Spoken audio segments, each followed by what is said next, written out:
घर की याद नहीं आई तुझे लक्की? ये अननोन गनमैन और कितनों को मारने वाला है अभी? एक भी ऐसा दुश्मन जिसने इंडिया को थ्रेट देने की कोशिश करी, वो जब तक एक भी जिंदा है तो हिंदुस्तान ने एक वादा किया है सर। हिंदुस्तान ने ये बोला है कि तुम दुनिया में कहीं भी रहो, तुम अपनी कुदरती मौत नहीं मरोगे। सो अननोन गनमैन आपका है या आपने वहां से भी हायर किया हुआ है? कभी अननोन गनमैन ने इंडिया के सबसे बड़े दुश्मन हाफिज सईद पर अटैक करने की कोशिश की है क्या? पूरी गाड़ी में एक्सप्लोजिव लग चुका है। अब जैसे ही एक्सप्लोजिव लगता है, एक कॉल आता है, सस्पेंस कॉल। बोला एक काम कर दो, 100 kg आता उसमें से। बोला सर टारगेट बच जाएगा। बोला नहीं, आज इसको वो मौत दिखाओ कि ये जीवन में कभी भी हिंदुस्तान के अगेंस्ट बोलने की हिम्मत ना करे। अच्छा, मेजर इकबाल को धुरंधर मूवी में घंटे का मेजर इकबाल भी बोला गया है। ये बंदा असली में भी वैसा ही था क्या जैसा दिखाया? आपने कभी आदमी की खाल को निकलते हुए देखा, ऐसे करके छीलते हुए? मेरे पास एक वीडियो थी, उस वीडियो के अंदर पता है क्या कर रहे हैं? चापर से आदमी की खाल को ऐसे निकाल रहे हैं जैसे हम लोग लौकी औकी नहीं छीलते हैं, कद्दू अद्दू। जिंदा आदमी का। आपने एक बार बोला कि दुनिया में कोई भी वॉर कहीं भी हो, ये 4 औरतें हैं जो इस वॉर के लिए जिम्मेदार हैं। कौन है वो 4 औरतें? मैं अभी भी कह रहा हूँ, ट्रम्प कोई एजेंट नहीं है सर। जैसे हम पुतिन सर के उसमें और ट्रम्प के उसमें आए तो धरती आसमान का फर्क है। आपने ट्रम्प को ट्रम्प बोला, पुतिन को पुतिन सर बोला। ये क्या है? नहीं सर देखो, आपकी सबसे वर्ल्ड मीडिया को कौन मैनेज करता है? दुनिया की सारी मीडिया को एक जगह बुलाया गया था और पूरी दुनिया की मीडिया को बुलाया था कि क्या लिखना है। किसने बुलाया था? Capsule is the code word of suicide bomber. अब कैप्सूल चाहिए। और ये कहाँ का कोड वर्ड है? ये अपने अफगान का कोड वर्ड है कि कैप्सूल तुम्हें कौन सा चाहिए। अब सबसे बड़ी चीज कि सुसाइड बॉम्बर भी पहली बार पता चला कि सुसाइड बॉम्बर की भी अलग अलग कीमत। जो 4 महीने से मरने की ट्रेनिंग ले रहा है उसकी कीमत सस्ती, जो 3 साल से मरने के लिए बैठा हुआ उसकी कीमत ज्यादा। अच्छा, ये रेट कार्ड है उनका? रेट कार्ड है। बोला जा रहा है कि इसी महीने में इंडिया कुछ बहुत बड़ा करने वाला है। क्या है वो? नमस्ते दोस्तों, आप देख रहे हैं द रौनक पॉडकास्ट टीआरपी पे। वेलकम। इस वक्त इंटरनेट पर 2-4 चीजें ही हैं जो देखी जा रही हैं, कंज्यूम की जा रही हैं या शेयर की जा रही हैं। एक तो धुरंधर हो गया, हमारा स्पाई नेटवर्क, अननोन गनमैन, उनके द्वारा किए गए operations, Iran America Israel war, यही सब देखा सुना और शेयर किया जा रहा है, कंज्यूम किया जा रहा है इस वक्त इंटरनेट पे। तो हमने सोचा इसी सारे सब्जेक्ट पर जो हमको और क्लैरिटी दे सके, इनसाइट्स दे सके और इंपॉर्टेंट चीज़ें बता सके, उनको पॉडकास्ट पे बुलाते हैं। तो हमारे आज के गेस्ट हैं लकी बिस्ट, जो कि स्पाई यानी एजेंट रह चुके हैं, एनएसजी कमांडो रह चुके हैं, स्नाइपर रह चुके हैं, इजराइल में ट्रेनिंग ले चुके हैं, अमेरिका और ईरान को भी अच्छी तरीके से समझते हैं। तो इस पॉडकास्ट में इन सारी चीज़ों की बात होगी, नई चीज़ें आपको जानने को मिलेंगी। इसे एपिसोड को पूरा देखना और इसे अपने दोस्तों से भी जरूर शेयर करना। Please welcome Lucky Bisht. जय हिंद सर। क्या हो रहा है दुनिया में? क्या बवाल मचाया आपने? दुनिया बढ़िया चल रहा है इस टाइम। लेकिन सर देखो, दुनिया में कुछ भी हो रहा हो, लेकिन आज भी हमारे घर सब लोग परिवार वाले दुनिया आईपीएल देख रहे हैं ना सर। पूरी दुनिया में वॉर चल रहा है और शाम को देखो आप हर रोज आईपीएल। तो इससे ज्यादा शांति और कहाँ होगी सर? तो आप भी मानते हैं भारत में सबसे ज्यादा शांति है? सर शांति है आज, मतलब लोग ये अगर आज न्यूज चैनल बंद कर दो, दुनिया के सोशल मीडिया बंद कर दो, लोगों को पता ही भी नहीं चलेगा कि दुनिया में वॉर भी हो रही है एक्चुअली, है ना। तो दुनिया को लगेगा ही नहीं वॉर भी है। तो सोशल मीडिया में देख रहे हो आप, दिन भर न्यूज चैनलों में अलग वॉर चल रही है, तब हमें पता चल रहा है वॉर। लेकिन आप मुझे ये बता दो, किसी भी आदमी से ये पूछ लो कि उसको क्या फर्क पड़ा इस देश में वॉर से। अब बहुत सारे लोग बोलेंगे यार कि देश के अंदर इस टाइम क्या है, गैस सिलेंडर ऊपर लाइन। नहीं, वो उस वॉर की वजह से नहीं हुआ सर, लोगों ने अपने घरों में भर दिए। ठीक है, एक पैनिक सिचुएशन। आज भी आप किसी दुकान में चले जाओ, आप डेली का सामान लेने जाते हो, हर रोज सामान खरीदते हो आप, कोई प्रॉब्लम नहीं होती। लेकिन अगर कल किसी को ये बोल दिया जाए कि मार्केट में सामान ही नहीं होगा, आप सबका सामान लेने चले जाओगे, तो पैनिक तो क्रिएट होगा ही ना। तो ऐसा नहीं है, लोगों को लग रहा है कि क्या भ्रम फैलाने वाले बहुत है देश के अंदर कि वॉर होगा, गैस बंद हो जाएगा, चीज़ें बंद हो जाएगा, जबकि ऐसा कुछ भी नहीं है सर। गवर्नमेंट के पास हर चीज़ अवेलेबल है, सब कुछ है, लेकिन एक पैनिक सिचुएशन होती है, उस पैनिक की वजह से प्रॉब्लम आती है। देखिए, यूएस को, अमेरिका को सुपर पावर बोलते हैं। ये सुपर पावर क्या इतना कमज़ोर हो गया है कि वो ईरान को कंट्रोल में नहीं कर पा रहा है? क्योंकि इसमें सबसे इंपॉर्टेंट ऑब्जर्वेशन ये है कि ईरान कहाँ से हमला कर रहा है, कैसे कर रहा है, कहाँ पे उसने अपने मिसाइलें और ड्रोन छुपा के रखे हैं, ये किसी को नहीं पता है। ऐसा एक नैरेटिव आता है, ऐसी खबरें आती हैं। और वहीं दूसरी तरफ सीआईए बोलता है हम सबसे स्ट्रांग हैं, हमको तो सब पता होता है। तो सीआईए को ये नहीं पता कि ईरान की न्यूक्लियर वेपन्स कहाँ हैं, क्या सही में बना रहा है, नहीं बना रहा है, ड्रोन कहाँ रखे हैं, ये इसका अंदाज़ा नहीं है क्या सीआईए को?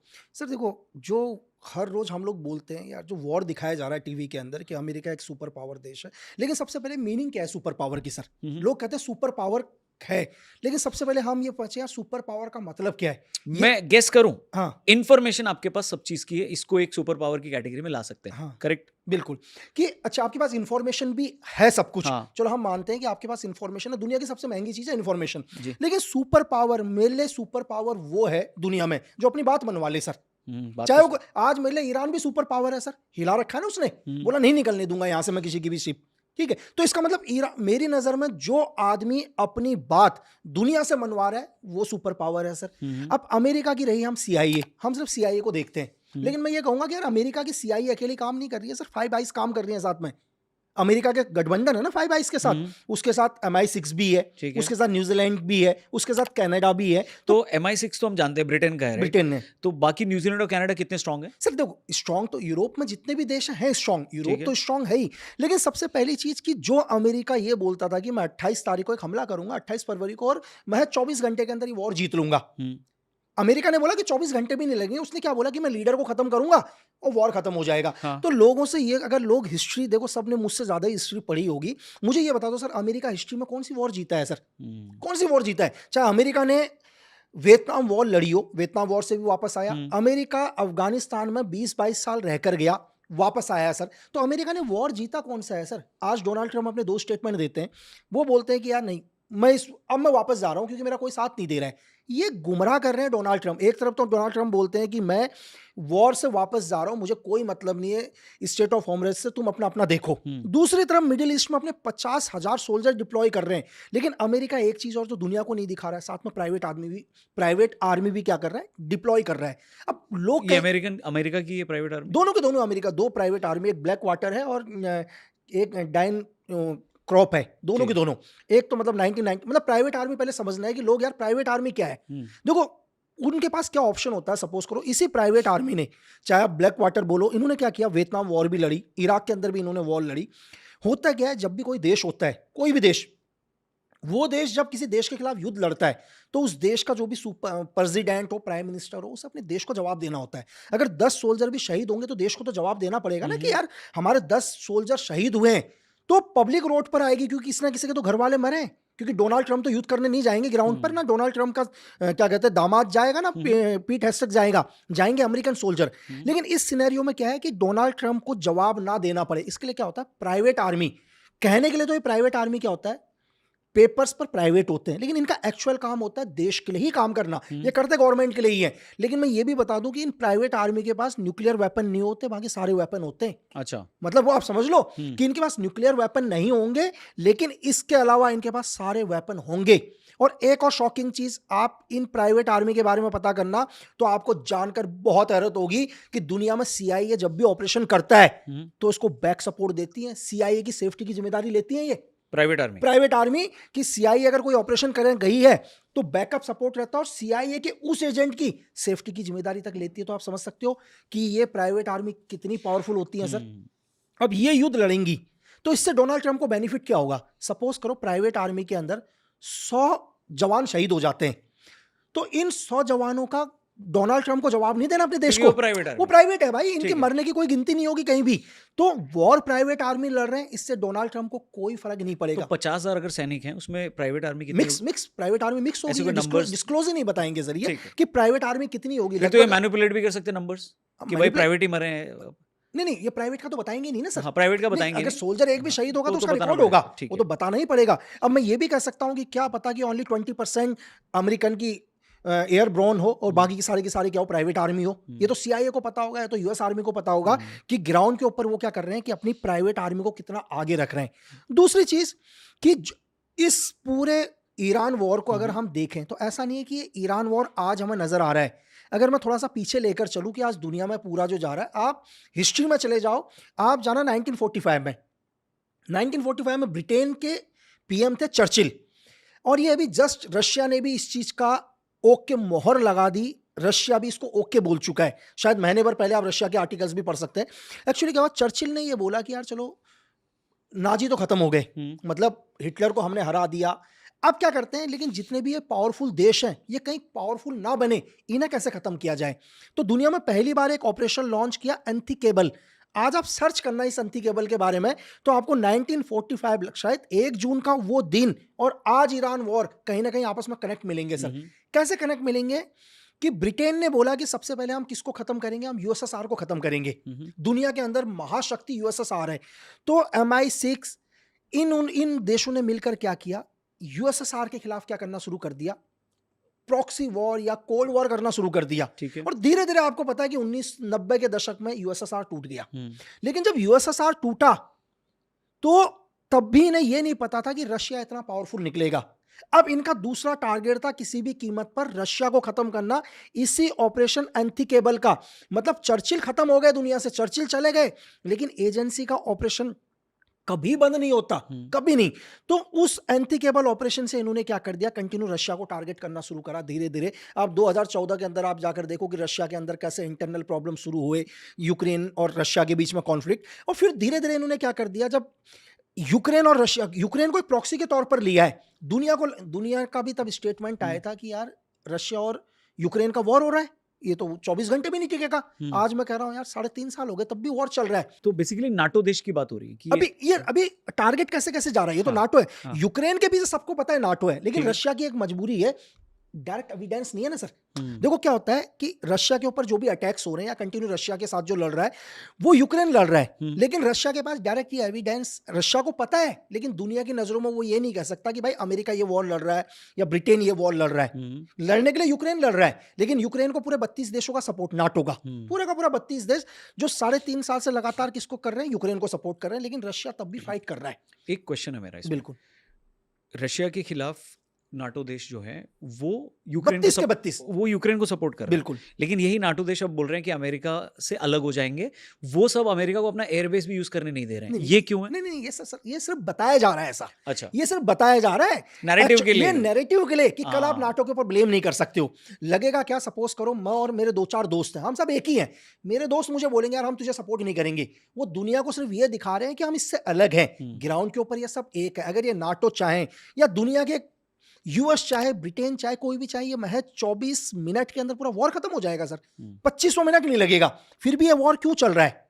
इस वॉर में किसी ना किसी को फायदा होगा ना। चलो हर आदमी कह रहा है नुकसान हो रहा है, ईरान बोल रहा है मेरे को नुकसान हो रहा है, अमेरिका बोल रहा है मेरे को नुकसान हो रहा है, दुबई बोल रहा है मेरे को नुकसान, तो फायदा किसको हो रहा है सर? नहीं, फायदा किसको है? अगर वॉर से सभी को नुकसान है तो क्यों ये वॉर हो रहा है? क्या नुकसान वाली चीज कभी की जाती है दुनिया में?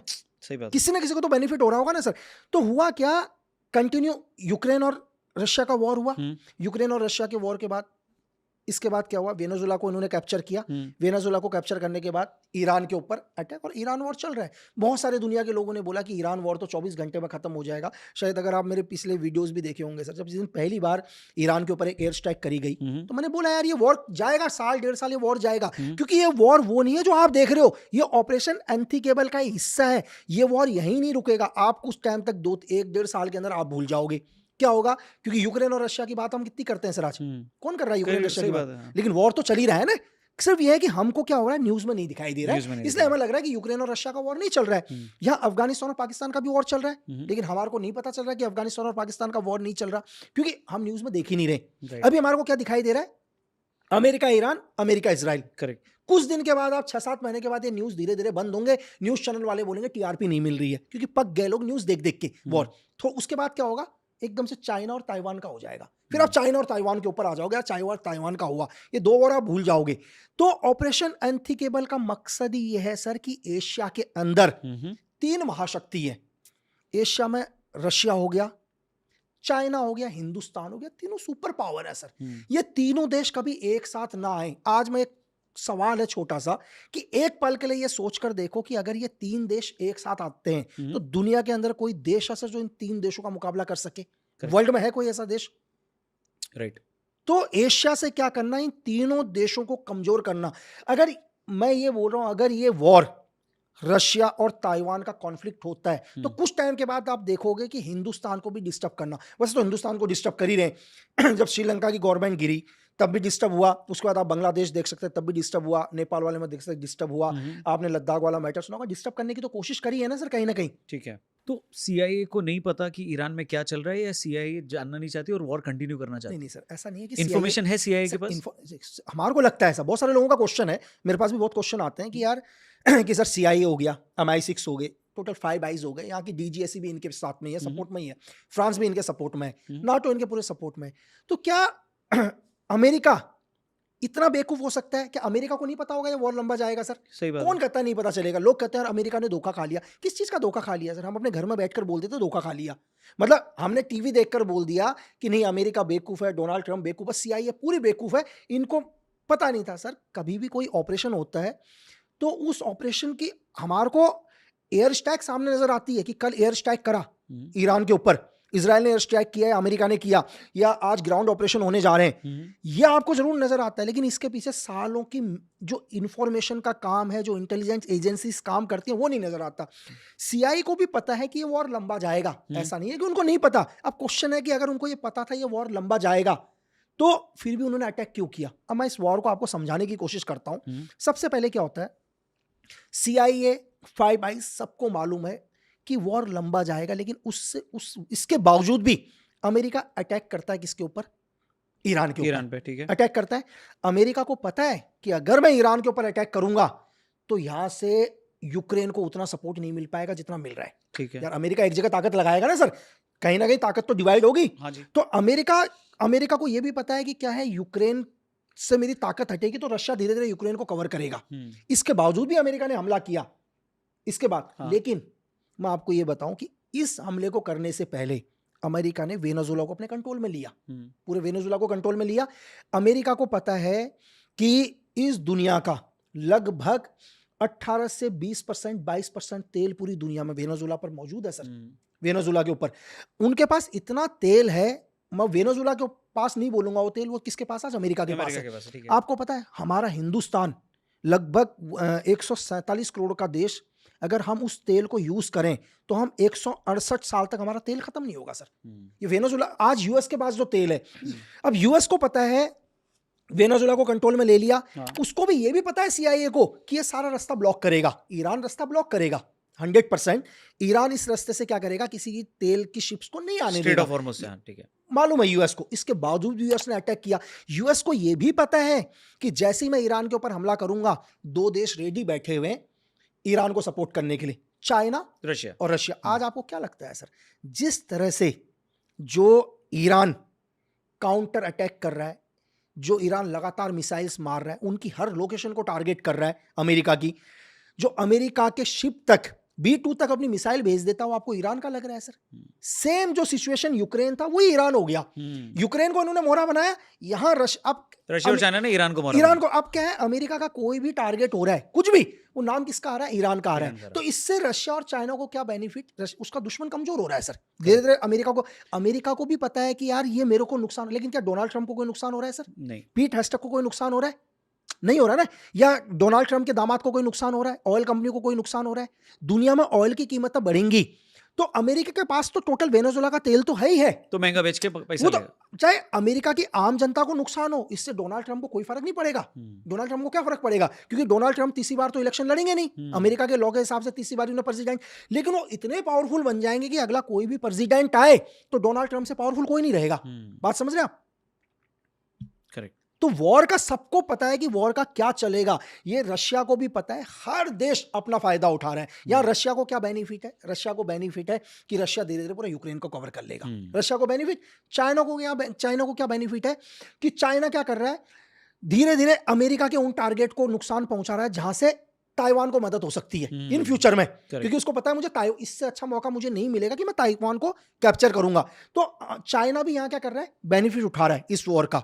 दूसरा क्या है, अमेरिका कैसे बेनिफिट उठा रहा है? अमेरिका को करा वॉर तो चलेंगी, हथियार तो बिकेंगे ना सर। आज पूरे एशिया, पूरे यूरोप में हथियार खरीद रहे हैं, और दुनिया में सबसे ज्यादा हथियार कौन बेचता है? अमेरिका सबसे ज्यादा हथियार बेच रहा है। तो अमेरिका को हथियार से भी बेनिफिट है, अमेरिका को ऑयल से भी बेनिफिट है, ठीक है। अगर आप जैसे डोनाल्ड ट्रंप ने बोल दिया कि मैं युद्ध से वापस जाऊंगा, आपको क्या लगता है युद्ध खत्म होगा सर? इजराइल कैसे रह पाएगा बगल में?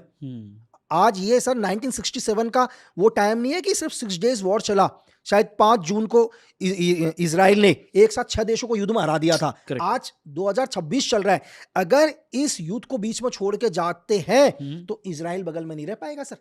बात समझ रहे हैं? सबसे ज्यादा दिक्कत इजराइल के लिए है। राइट। सो आप ये बोल रहे हैं कि ईरान ने अपने एसेट्स कहाँ छुपाए रखे हैं, ये मोसाद और CIA को पता है, बट फिर भी वो कर नहीं पाते हैं बिकॉज बैकिंग है ईरान को चाइना और रशिया की। बैकिंग है ना सर। जो ईरान बोलता है कि मेरे पास 2000 किलोमीटर से ऊपर की मिसाइल नहीं है, तो कैसे ईरान 3500 किलोमीटर तक मिसाइल भेज देता है? ये मिसाइल कहां से आ रही है सर? तो कहां से आ रही है? कहां से आ रही है? ये पूरा रशिया और चाइना का सपोर्ट है।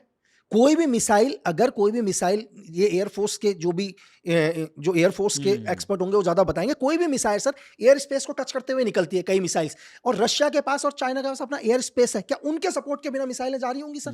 तो कहीं ना कहीं दुनिया को पता है कि दोनों के पीछे किसका सपोर्ट है, रशिया और चाइना का सपोर्ट है। लेकिन बेनिफिट दुनिया के पावरफुल लोगों को बेनिफिट हो रहा है, दुनिया के बड़े बड़े आर्म्स कंपनी को बेनिफिट हो रहा है, डोनाल्ड ट्रंप को बेनिफिट हो रहा है, इनका जो दामाद है कुशनर, उसको दुनिया में सबसे ज्यादा बेनिफिट हो रहा है सर। एक ट्वीट किया था आपने। जी सर। जिस दिन आपने ट्वीट किया उसके 6 दिन बाद सेम स्टेटमेंट प्रेसिडेंट ट्रंप ने भी दी, बट आपने वो 6 दिन पहले ही ट्वीट कर दिया था, जहां पे आपने बोला था कि जो ये पीट हेग्सेथ है, जो कि सेक्रेटरी ऑफ डिफेंस है अमेरिका का, उसका मेन रोल है ईरान के साथ वॉर करने में। बिल्कुल।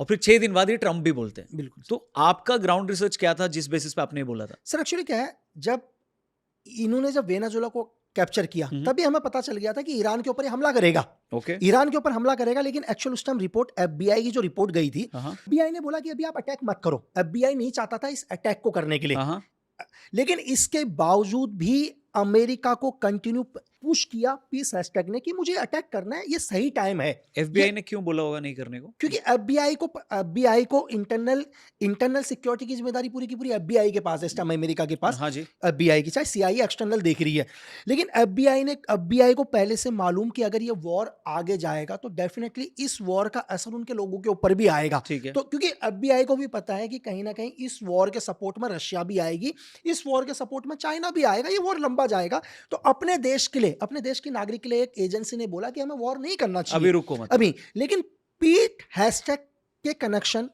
MI6 के साथ, MI6 इसको कंट्रोल करती है शुरू से ही, ब्रिटेन इसको कंट्रोल करती है शुरू से ही, पीट हैशटैग को। और अगर आप इनके कनेक्शन देखो, या आप डोनाल्ड ट्रंप के दामाद के कुशनर के कनेक्शन देखो, तो मार्टिन जो आर्म्स कंपनी है दुनिया की सबसे बड़ी, इस कंपनी के साथ इसके कनेक्शन सर। जब सऊदी के अंदर डील हुई थी तो इसने ही नेगोशिएट किया था, और सऊदी के जो बड़े बड़े ऑयल कंपनीज हैं तो भी कुशनर के कॉन्टेक्ट उनके साथ। तो वॉर से सबसे बेनिफिट इनको हो रहा है, वॉर से बेनिफिट सिर्फ इन लोगों को हो रहा है जो ट्रंप के नजदीक के लोग हों। ये चाहते हैं कि किसी भी कीमत पर वॉर हो। तो क्योंकि डोनाल्ड ट्रंप सर वो एक पॉलिटिकल आदमी है, एक बिजनेसमैन है, एक पॉलिटिकल आदमी है, उसको नहीं पता वॉर में क्या होगा एक्चुअल में। अगर आप किसी पॉलिटिकल आदमी से पूछो कि यार ग्राउंड पर क्या होगा, लेकिन जो आसपास के सलाहकार है ना सर, वो आपको बताएंगे कि वॉर में क्या होगा, हम कितने टाइम में जीतेंगे। क्योंकि ट्रंप ने तो कभी वॉर लड़ा नहीं खुद, लेकिन पीस हैशटैग ऑलरेडी एक सोल्जर रह चुका है। अगर आप उसकी हिस्ट्री देखो, उसको पता है कि इस वॉर का क्या फायदा हो सकता है, क्या नुकसान हो सकता है। तो ये हमें पहले से पता था सर, पहले से ही इनपुट थी कि ये वॉर 100% यूएस के साथ, यूएस ईरान के ऊपर अटैक करेगा। और ये हमें पहले से पता था कि जो पुश कर रहा है शुरू से, वो पीस हैशटैग कर रहा है। जबकि डोनाल्ड ट्रंप ने दूसरा नाम नहीं खोला अभी। क्यों नहीं खोला? क्योंकि वो उनका दामाद है सर। जितना हाथ इसमें पीट हैशटैग का है, उतना ही हाथ उनके दामाद का भी है सर, कुशनर का भी, इस वॉर को कराने में। न्यूज में तो कुछ और ही आता है बस। अब सर देखो, अब न्यूज में आएगा, मैं आपसे क्या कर रहा हूँ सर, 700 करोड़ की जनसंख्या दुनिया के अंदर, तो ऐसा तो नहीं है कि पीस हैशटैग से हमारी कोई दुश्मनी हो सर।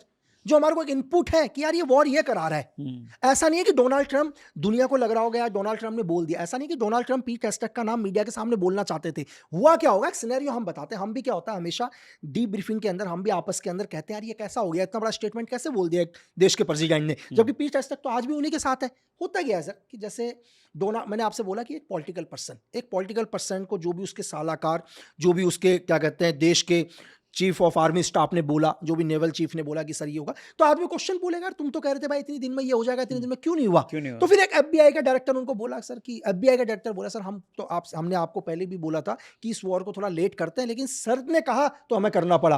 तो एक आदमी के दिमाग में होता है ना थोड़ी देर पहले कि उसको बोला है कि यार पीस हैशटैग तो निकल गया, ट्रंप वो उसके मुंह से निकल गया। ऐसा नहीं है कि ट्रंप पूरी दुनिया को ये कहना चाह रहे हैं, वो एक्चुअली निकल गया। तो ट्रंप का प्रॉब्लम क्या है ना कि उन्होंने वॉर तो रोक नहीं पा रहे हैं, वो कंफ्यूजन भी बढ़ा रहे हैं। कंफ्यूजन अपने स्टेटमेंट से बढ़ाते हैं। वो पहले एक बार बोलते हैं कि we are talking with Iran, हम उनसे बातचीत कर रहे हैं। फिर वो बोलते हैं नहीं, हमने 50,000 सोल्जर से ईरान को घेर लिया। फिर वो बोलते हैं कि नहीं, वो न्यूक्लियर बना रहा है तो हम उसको पूरी तरह खत्म करना चाहते हैं, फिर बोलते हैं नहीं हमने उनका न्यूक्लियर तो खत्म कर दिया, अब ऑयल पर ठीक है, अब ऑयल उन्होंने बोला, दूसरा बोले नहीं हमको रिजीम चेंज करना है, कल बोला रिजीम चेंज नहीं करना है क्योंकि मार तो दिया, रिजीम तो चेंज हो ही गया है। बिल्कुल। सो ये जो कंफ्यूजन है ना कि घोड़ा चतुर भाई एक तो बोल, तो ये उनकी क्वालिटी है कि कंफ्यूज कर लेते हैं या उनको समझ में नहीं आ रहा और वो बस बोल देते हैं, फिर बाद में सब उसमें से मीनिंग ढूंढते हैं। सर क्या होता है, एजेंसी के अंदर एक चीज सिखाया जाता है हमेशा, बॉडी लैंग्वेज को पहचानना। हाँ देखो मैं अभी भी कह रहा हूँ ट्रम्प कोई एजेंट नहीं है सर। हाँ। जैसे हम पुतिन सर के उसमें और ट्रम्प के उसमें आए तो एक धरती मिनट। आसमान का फर्क है। आपने ट्रम्प को ट्रम्प बोला, हाँ। पुतिन को पुतिन सर बोला, हाँ। ये क्या है? नहीं सर देखो, पुतिन सर को इसलिए बोला, आप मुझे दुनिया का ऐसा कोई इंसिडेंट बता दो जहां व्लादिमीर पुतिन ने मानवता के अगेंस्ट काम किया हो सर। आज 3.5 साल पूरा नाटो अटैक करेगा आप पे। नहीं सर, आप मुझे सिर्फ ये बता दो, आज तक बता दो कि व्लादिमीर पुतिन ने कोई ऐसा काम किया हो जो मानवता को शर्मनाक करे। आज ये वॉर 3.5 साल हो चुका है, 3.5 साल के अंदर भी व्लादिमीर पुतिन को पता है कि पूरा नाटो उसके अगेंस्ट वॉर लड़ रहा है, तब भी वो वॉर लड़ रहे हैं। ऐसा नहीं है कि रशिया के पास न्यूक्लियर हथियारों की कमी है सर, है ना, लेकिन क्या रशिया ने किसी न्यूक्लियर थ्रेट की धमकी दी? मैं आपको ये बताऊं, शायद मैं आज यहाँ उनके आया हूं, वॉर से, उनके अटैक से इनोसेंट लोग भी तो मर रहे हैं ना। लेकिन डोनाल्ड तो आपने मानवता का तो किया है ना पुतिन ने, ऐसा तो नहीं बोल सकते आप। नहीं सर, अगर आप वापस यूक्रेन की हिस्ट्री में जाओ सर, हाँ। आप यूक्रेन की ग्राउंड हिस्ट्री पर जाओ। अगर यूक्रेन की ग्राउंड हिस्ट्री पर जाओगे तो यूक्रेन के अंदर जितने लोग मरे हैं ना सर, जितने लोग मरे हैं उसमें से आधे से ज्यादा खुद यूक्रेन आर्मी और ब्रिटिश आर्मी ने मारे हैं। या आप ग्राउंड रिपोर्ट चेक करो सर। ठीक है, मतलब कि ब्रिटिश आर्मी और यूक्रेन आर्मी ने अपने ही लोगों को मारा, और नाम किसका लगाया? रशिया का नाम लगाया। आपको पता है कि जब यूक्रेन के अंदर वोटिंग हुई थी तो 98% लोगों ने वोट दिया था सर व्लादिमीर पुतिन के साथ कि हमें इनके साथ जाने हैं। आपको पता है यूक्रेन के अंदर क्या किया? यूक्रेन के अंदर रशियन भाषा में बैन लगा दी कि जो रशियन भाषा बोलेगा उसको शूट आउट कर दो करके। अगर कभी यूएसएसआर जब अलग हुआ तो रशिया एक अलग हुआ, तो कभी भी पड़ोसी देश क्या होते हैं, भाषा एक होते हैं। जैसे अगर सपोज करो हमारे आप जेएन के बॉर्डर में चले जाओ, आप जैसलमेर में चले जाओ, तो क्या होगा, जो उधर की साइड में जो रह रहे हैं उनकी और बॉर्डर के लोगों की भाषा एक मिलेगी, एक ही होगी। लेकिन यूक्रेन ने ये बोला कि अगर जो रशियन लैंग्वेज बोल रहे हैं इनको शूट आउट करो सर। तो इसके लिए ग्राउंड पर लोगों को जाना पड़ेगा। ग्राउंड पर आप मीडिया के ऊपर मत जाओ। आप लोग मीडिया को देखते हैं कि मीडिया ने क्या बोला करके। तो मैं सिर्फ ये कह रहा हूं कि आप यूक्रेन के अंदर जाके बोलो साहब, यूक्रेन के नागरिकों से पूछो। आप किसी एक आदमी को बोल दो कि जो व्लादिमीर पुतिन के अगेंस्ट कोई भी एक स्टेटमेंट दे रहा है सर, आप मुझे वो स्टेटमेंट दिखा दो। इसलिए पुतिन सर हैं सर नहीं ठीक है, चलिए। अपना प्लस अपना एक एजेंट भी और रहे हो तो दूसरी चीज सर देखो, मैं एक चीज फर्क, एज एक एजेंट में और फर्क देखो सर, व्लादिमीर पुतिन एक एजेंट रह चुके हैं। हाँ, तो ठीक है, आपका तो एक ठीक है। देखो उनकी बॉडी लैंग्वेज को पकड़ना बहुत मुश्किल हो जाएगा, लेकिन अगर उसी जगह आप डोनाल्ड ट्रंप के लिए बोलो, उनकी बॉडी लैंग्वेज को पकड़ना बहुत इजी होगा। कौन कुछ चीजें बताइए जिससे आपको जैसे समझ में आ जाएगा कि आदमी ब्लफ कर रहा है। मैं आपको बताता हूँ एक्चुअली क्या हुआ। इनका एक इंटरव्यू चल रहा था डोनाल्ड ट्रंप का। उस इंटरव्यू में, आप उस इंटरव्यू को लगा के सुना ना लोगों को, उस इंटरव्यू के अंदर मीडिया ने उनसे ये पूछा डोनाल्ड ट्रंप से कि आपको पता है, बोला आपके मिसाइल के अटैक से 65 बच्चों की जान गई है। ईरान के ऊपर एक मिसाइल अटैक हुआ था। Correct. अगर आप उस बॉडी लैंग्वेज को ध्यान से देखो तो जैसे ये बात बोली है, जब ये मीडिया क्वेश्चन कर रही है ना, उनके पीछे पीट हेस्टेक को देखना आप। जैसे ही मीडिया ने क्वेश्चन किया, पीट हेस्टेक की बॉडी लैंग्वेज को देखना। कभी भी क्या होता है, आपको पीट हेस्टेक की बॉडी लैंग्वेज वहां चेंज दिख जाएगी। मतलब वो बॉडी लैंग्वेज ऐसी हो रही है कि इन्होंने क्या क्वेश्चन पूछ लिया। मतलब कोई चोर होता है तो उस चोर के मतलब कहते हैं कि यार तेरे घर पर चोरी हुई है, अगर किसी ने चोरी की हुई तो डर जाता है। तो पीट हेस्टेक की बॉडी लैंग्वेज उस सेकंड के लिए चेक करना, इस क्षण के लिए, उससे पहले चेक करना कि पीट हेस्टेक का रिएक्शन क्या होता है मीडिया के क्वेश्चन पूछते ही। इसके बाद जैसे ये क्वेश्चन खत्म हुआ मीडिया का, तो डोनाल्ड ट्रंप एकदम से शॉक हुआ। डोनाल्ड ट्रंप ने क्वेश्चन पूछा पीट हेस्टेक को कि ये क्या कह रहे हैं। तो पीट हेस्टेक ने क्या बोला कि सर हमारी जांच चल रही है। आप मेरी बात समझ रहे हो? मतलब कि पीट हेस्टेक या डोनाल्ड ट्रंप के आसपास के लोग खुद डोनाल्ड ट्रंप को और अमेरिका को भी गुमराह कर रहे हैं। उन्होंने क्या अमेरिका को गुमराह किया कि ये 65 बच्चों की हत्या हमने नहीं करी है, ये ईरान ने खुद करी है।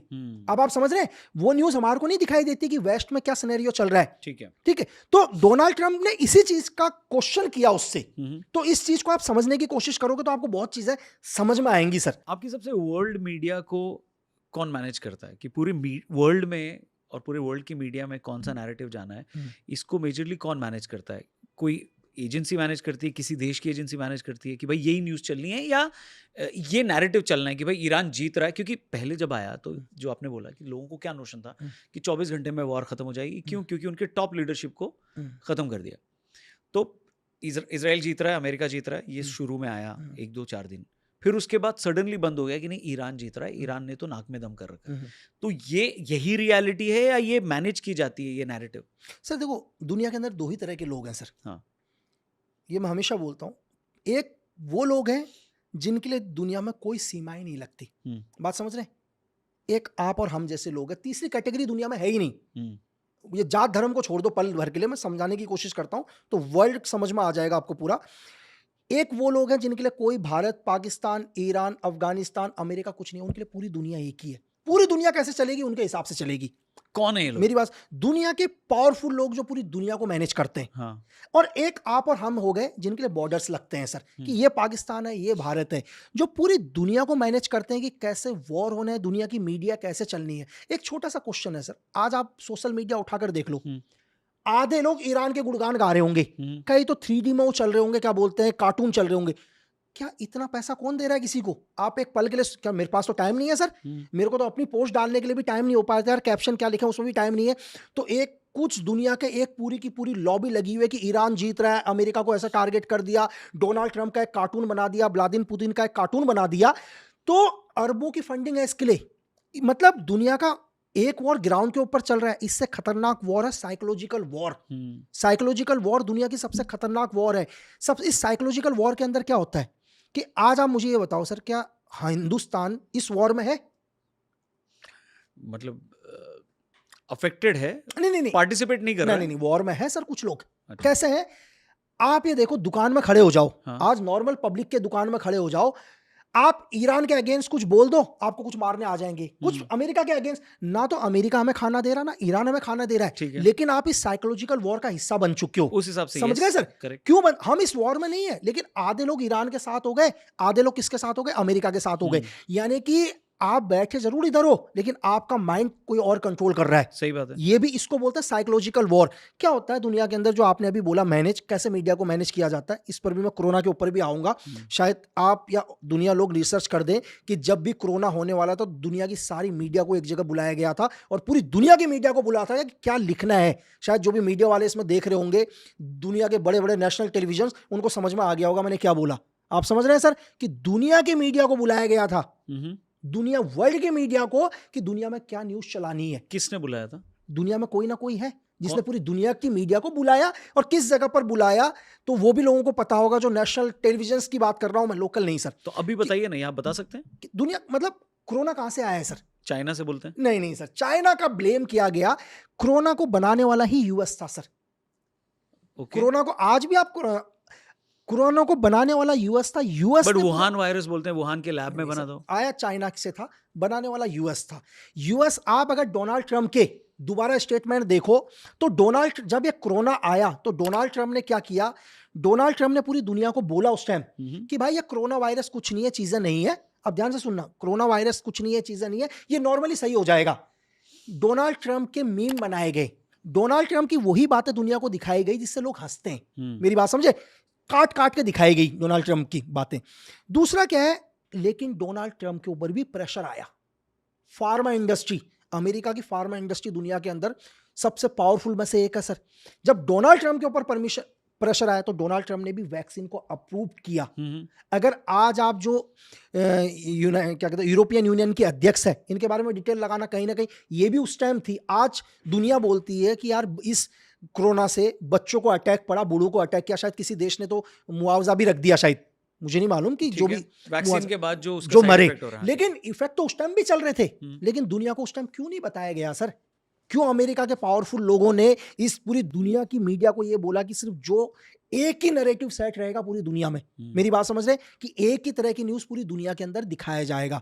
तो सेम मैं आज भी वही आपको बता रहा हूं कि वॉर, एक तरफ वॉर ग्राउंड पर चलती है, दूसरी तरफ क्या होता है, जब भी वॉर चलता है तो एक साइकोलॉजिकल वॉर होता है जो हर देश का करता है, अपनी तरफ से एक नैरेटिव सेट करता है। इसके लिए दुनिया की बड़ी बड़ी मीडिया खरीदी जाती है, बड़ी बड़ी। एक क्वेश्चन सर, एक छोटा सा क्वेश्चन है कि कोई भी मीडिया चैनल है आज के टाइम में, दुनिया की कोई भी media channel, sir media channel आपको क्या लगता है कि व्यूज से पैसा कमा रहे होंगे सर? नहीं। कहीं ना सर व्यूज से पैसा कमा, इतनी बड़ी दुनिया की इतनी बड़ी मीडिया चैनल व्यूज से तो पैसा नहीं कमा रहे होंगे, तो पैसा कहां से कमा रहे हैं सर? कोई ना कोई तो एड्स दे रहा होगा यार। एड आपको और हमारे को क्यों नहीं दे रहा, उन्हीं को क्यों दे रहा है? क्यों सर? शायद मैं ये कह रहा हूं कि आपके व्यूज किसी मीडिया चैनल से 100 गुने ज्यादा होंगे, ठीक है सर, लेकिन आप मीडिया चैनल देख लो तो एक नैरेटिव सेट करना वॉर का। आपने तो गरीब बोल दिया एक तरीके से, तो मीडिया चैनल देख लो और आपको देख लो तो सही मैं अरे आप उठा के देख लो ना। आज एक काम करना भाई, बिना उठाए भी देखोगे तो आप गरीब ही रहेंगे। किसी भी मीडिया चैनल का आप उठा के देख लो, सुबह 12 घंटे की न्यूज देख लो, कितने लोगों ने देखा चीजें। दूसरा क्या है सर कि कभी भी एक मैं छोटा सा आपको साइकोलॉजिकल वॉर बताऊंगा। अमेरिका हमेशा ये दिखाएगा कि अमेरिका वॉर जीत रहा है। ये क्यों? ईरान ये दिखाएगा ईरान वॉर जीत रहा है। इसके पीछे रीजन क्या होता है? दुनिया में आप हारने वाले के साथ खड़े होंगे? नहीं। चलो मुझे ये बताओ, दो आदमी युद्ध लड़ रहे हो, ये दुनिया का दस्तूर है सर। आदमी हारने वाले के साथ कभी खड़ा नहीं होता। कभी भी कोई नेता भी जीत रहा हो ना तो लोग कहते हैं साला आप तो जीत ही रहा है, कहीं हमारे से बुराई ना ले ले, उसी नेता की साइड चले जाते हैं। तो दुनिया का वॉर का ये माइंडसेट दिखाया जाता है कि वो वॉर जीत रहा है हमेशा, ताकि दुनिया उसके सपोर्ट में आए। हारने वाले के सपोर्ट में कभी नहीं आता। दूसरा क्या है? मिस इन्फॉर्मेशन फैलाई जाती है, मतलब भ्रम फैलाया जाता है कि मिस इन्फॉर्मेशन का मतलब है कि आपको सही इन्फॉर्मेशन आएगी ही नहीं आप। और इसके बाद एक अगला इन्फॉर्मेशन क्या है कि आपके पास इतनी इन्फॉर्मेशन आ जाएगी कि आपको सही और गलत में फायदा ही नहीं होगा। मतलब आप एक ही इन्फॉर्मेशन पढ़ रहे हो, लेकिन एक ही इन्फॉर्मेशन के 1000 तरह की इन्फॉर्मेशन आ जाएगी। इसका नाम रोहित है, नहीं इसका नाम अजय है, इसका नाम रमन है, और आप कहोगे क्या? आप सही इन्फॉर्मेशन को पता ही नहीं लगा पाओगे। ये भी वॉर का हिस्सा है। और एक ऐसी इन्फॉर्मेशन जो आपको पता ही नहीं है सही, आप ही उसको शेयर करते हो। हमारे पास कोई भी एक चीज आ जाता है, सही बात है, तो हम कहते हैं अरे ये सही, हम ही उसको शेयर करते हैं। ये सब वॉर का हिस्सा है सर। इसके लिए अरबों की फंडिंग होती है। कौन करता है? जो वॉर लड़ रहा है, जिनको बेनिफिट्स है, जो चाह रहे हैं कि दुनिया के बड़े बड़े आर्म्स डीलर दुनिया में जो पूरे का पूरा आर्म्स बेच रहे हैं, वो फंडिंग करते हैं। मेनली अमेरिका, ब्रिटेन, जरूर नहीं अमेरिका ही नहीं, ब्रिटेन भी, ठीक है सर। अच्छा एक बार बताओ मुझे, आप कभी दुनिया ब्रिटेन का नाम ही नहीं लेती, MI6 का नाम ही नहीं लेती, ऐसा क्यों सर? जिन अंग्रेजों ने पूरी दुनिया को गुलाम बनाया, वो अंग्रेज इतने शांत हो गए सर? मतलब अमेरिका, MI6 का नाम ही नहीं आता। लेकिन मैं आपसे ये भी कह रहा हूं कि दुनिया में जो भी कॉन्फ्लिक्ट चल रहा है, ये 1945 से 200 साल पहले सब MI6 चलो बाद में राइज हुआ, शायद 1909 के अंदर या 13 में बना, उससे पहले तो तब भी अंग्रेजी थे ना सर। आज भी MI6 है, लेकिन MI6 हमसे बैकफुट के अंदर क्यों? अभी ईरान ने डिस्क्लोज किया ना सर, ईरान ने डिस्क्लोज किया कि साइप्रस से जॉइंट ऑपरेशन कर रही है CIA और ये अपने MI6 दोनों जॉइंट ऑपरेशन कर रहे थे साइप्रस से। साइप्रस पर उसने कभी मिसाइल अटैक किया। अब MI6 तो इस ऑपरेशन का हिस्सा ही नहीं है। एक तरफ तो ये बोलते हैं कि ब्रिटेन के प्रधानमंत्री कि भाई मतलब डोनाल्ड ट्रंप कह रहे हैं कि उनको हमसे मदद की जरूरत नहीं है। अगर आपको मदद की जरूरत नहीं है तो आपकी MI6 क्यों ऑपरेशन कर रही है भाई साइप्रस से? आप दुनिया को क्यों गुमराह कर रहे हो? एक तरफ फ्रांस बोलता है कि हम इस युद्ध में मदद नहीं करेंगे, तो क्यों अपने आप वॉरशिप भेज रहे हो? सिर्फ दुनिया को गुमराह, क्योंकि उस वॉरशिप की कोई इमेज नहीं आ रही, चीजें नहीं आ रही। तो दुनिया को सिर्फ एक नैरेटिव सेट किया जाता है सर। ट्रंप ने भी ऑन रिकॉर्ड बोला है कि वो वॉरशिप नहीं भेज रहा है मैक्रॉन। अच्छा। और उसने मैक्रॉन को पब्लिकली ह्यूमिलेट भी किया कि भाई उसकी वाइफ से वो बहुत परेशान है और उसके जबड़े में दर्द है। तो मतलब उसने बोला। तो ये एक हेड ऑफ स्टेट, अमेरिका का प्रेसिडेंट ऐसा एक पर्सनल रिमार्क अगर करे, बनाया जाता है, ये सिर्फ दिखाया जाता है। नहीं, बट वो बोल रहा है मैक्रॉन को, क्यों बोल रहा है वो कि भाई तेरे को पत्नी मारती है तेरी? उसने सर फ्रांस के राष्ट्रपति को अमेरिका का राष्ट्रपति बोले तेरी पत्नी तेरे को मारती है। देखो सर एक चीज मेरे को बताओ, होता क्या है कि आप कभी भी, मैं आपको सिंपल तरीके से एक चीज बताता हूँ सर, ध्यान से। हम लोग पिक्चर क्यों बोला उसने, मैं उस साइकी समझ रहा हूं। हम एक पिक्चर देखने की कोशिश करते हैं, ध्यान से देखो। हमने किसी भी एक हीरो को देख लिया, हमने एक हीरो को किसमें देख लिया? एक्शन रूप में हम पक गए उसको एक्शन रूप में देखकर, ठीक है, देख गए। मुझे नहीं देखना भाई इस हीरो को एक्शन रूप में, मैं पक गया। जब भी देखता हूं उसको एक्शन ही देखता हूं। वो हीरो एकदम से कॉमेडी में आ जाता है और हम कहते हैं यार थोड़ा सा अट्रैक्ट कॉमेडी को। आप डोनाल्ड ट्रंप को एक ही रूप में देखेंगे, एक ही रूप में आप भी देखना बंद कर देंगे।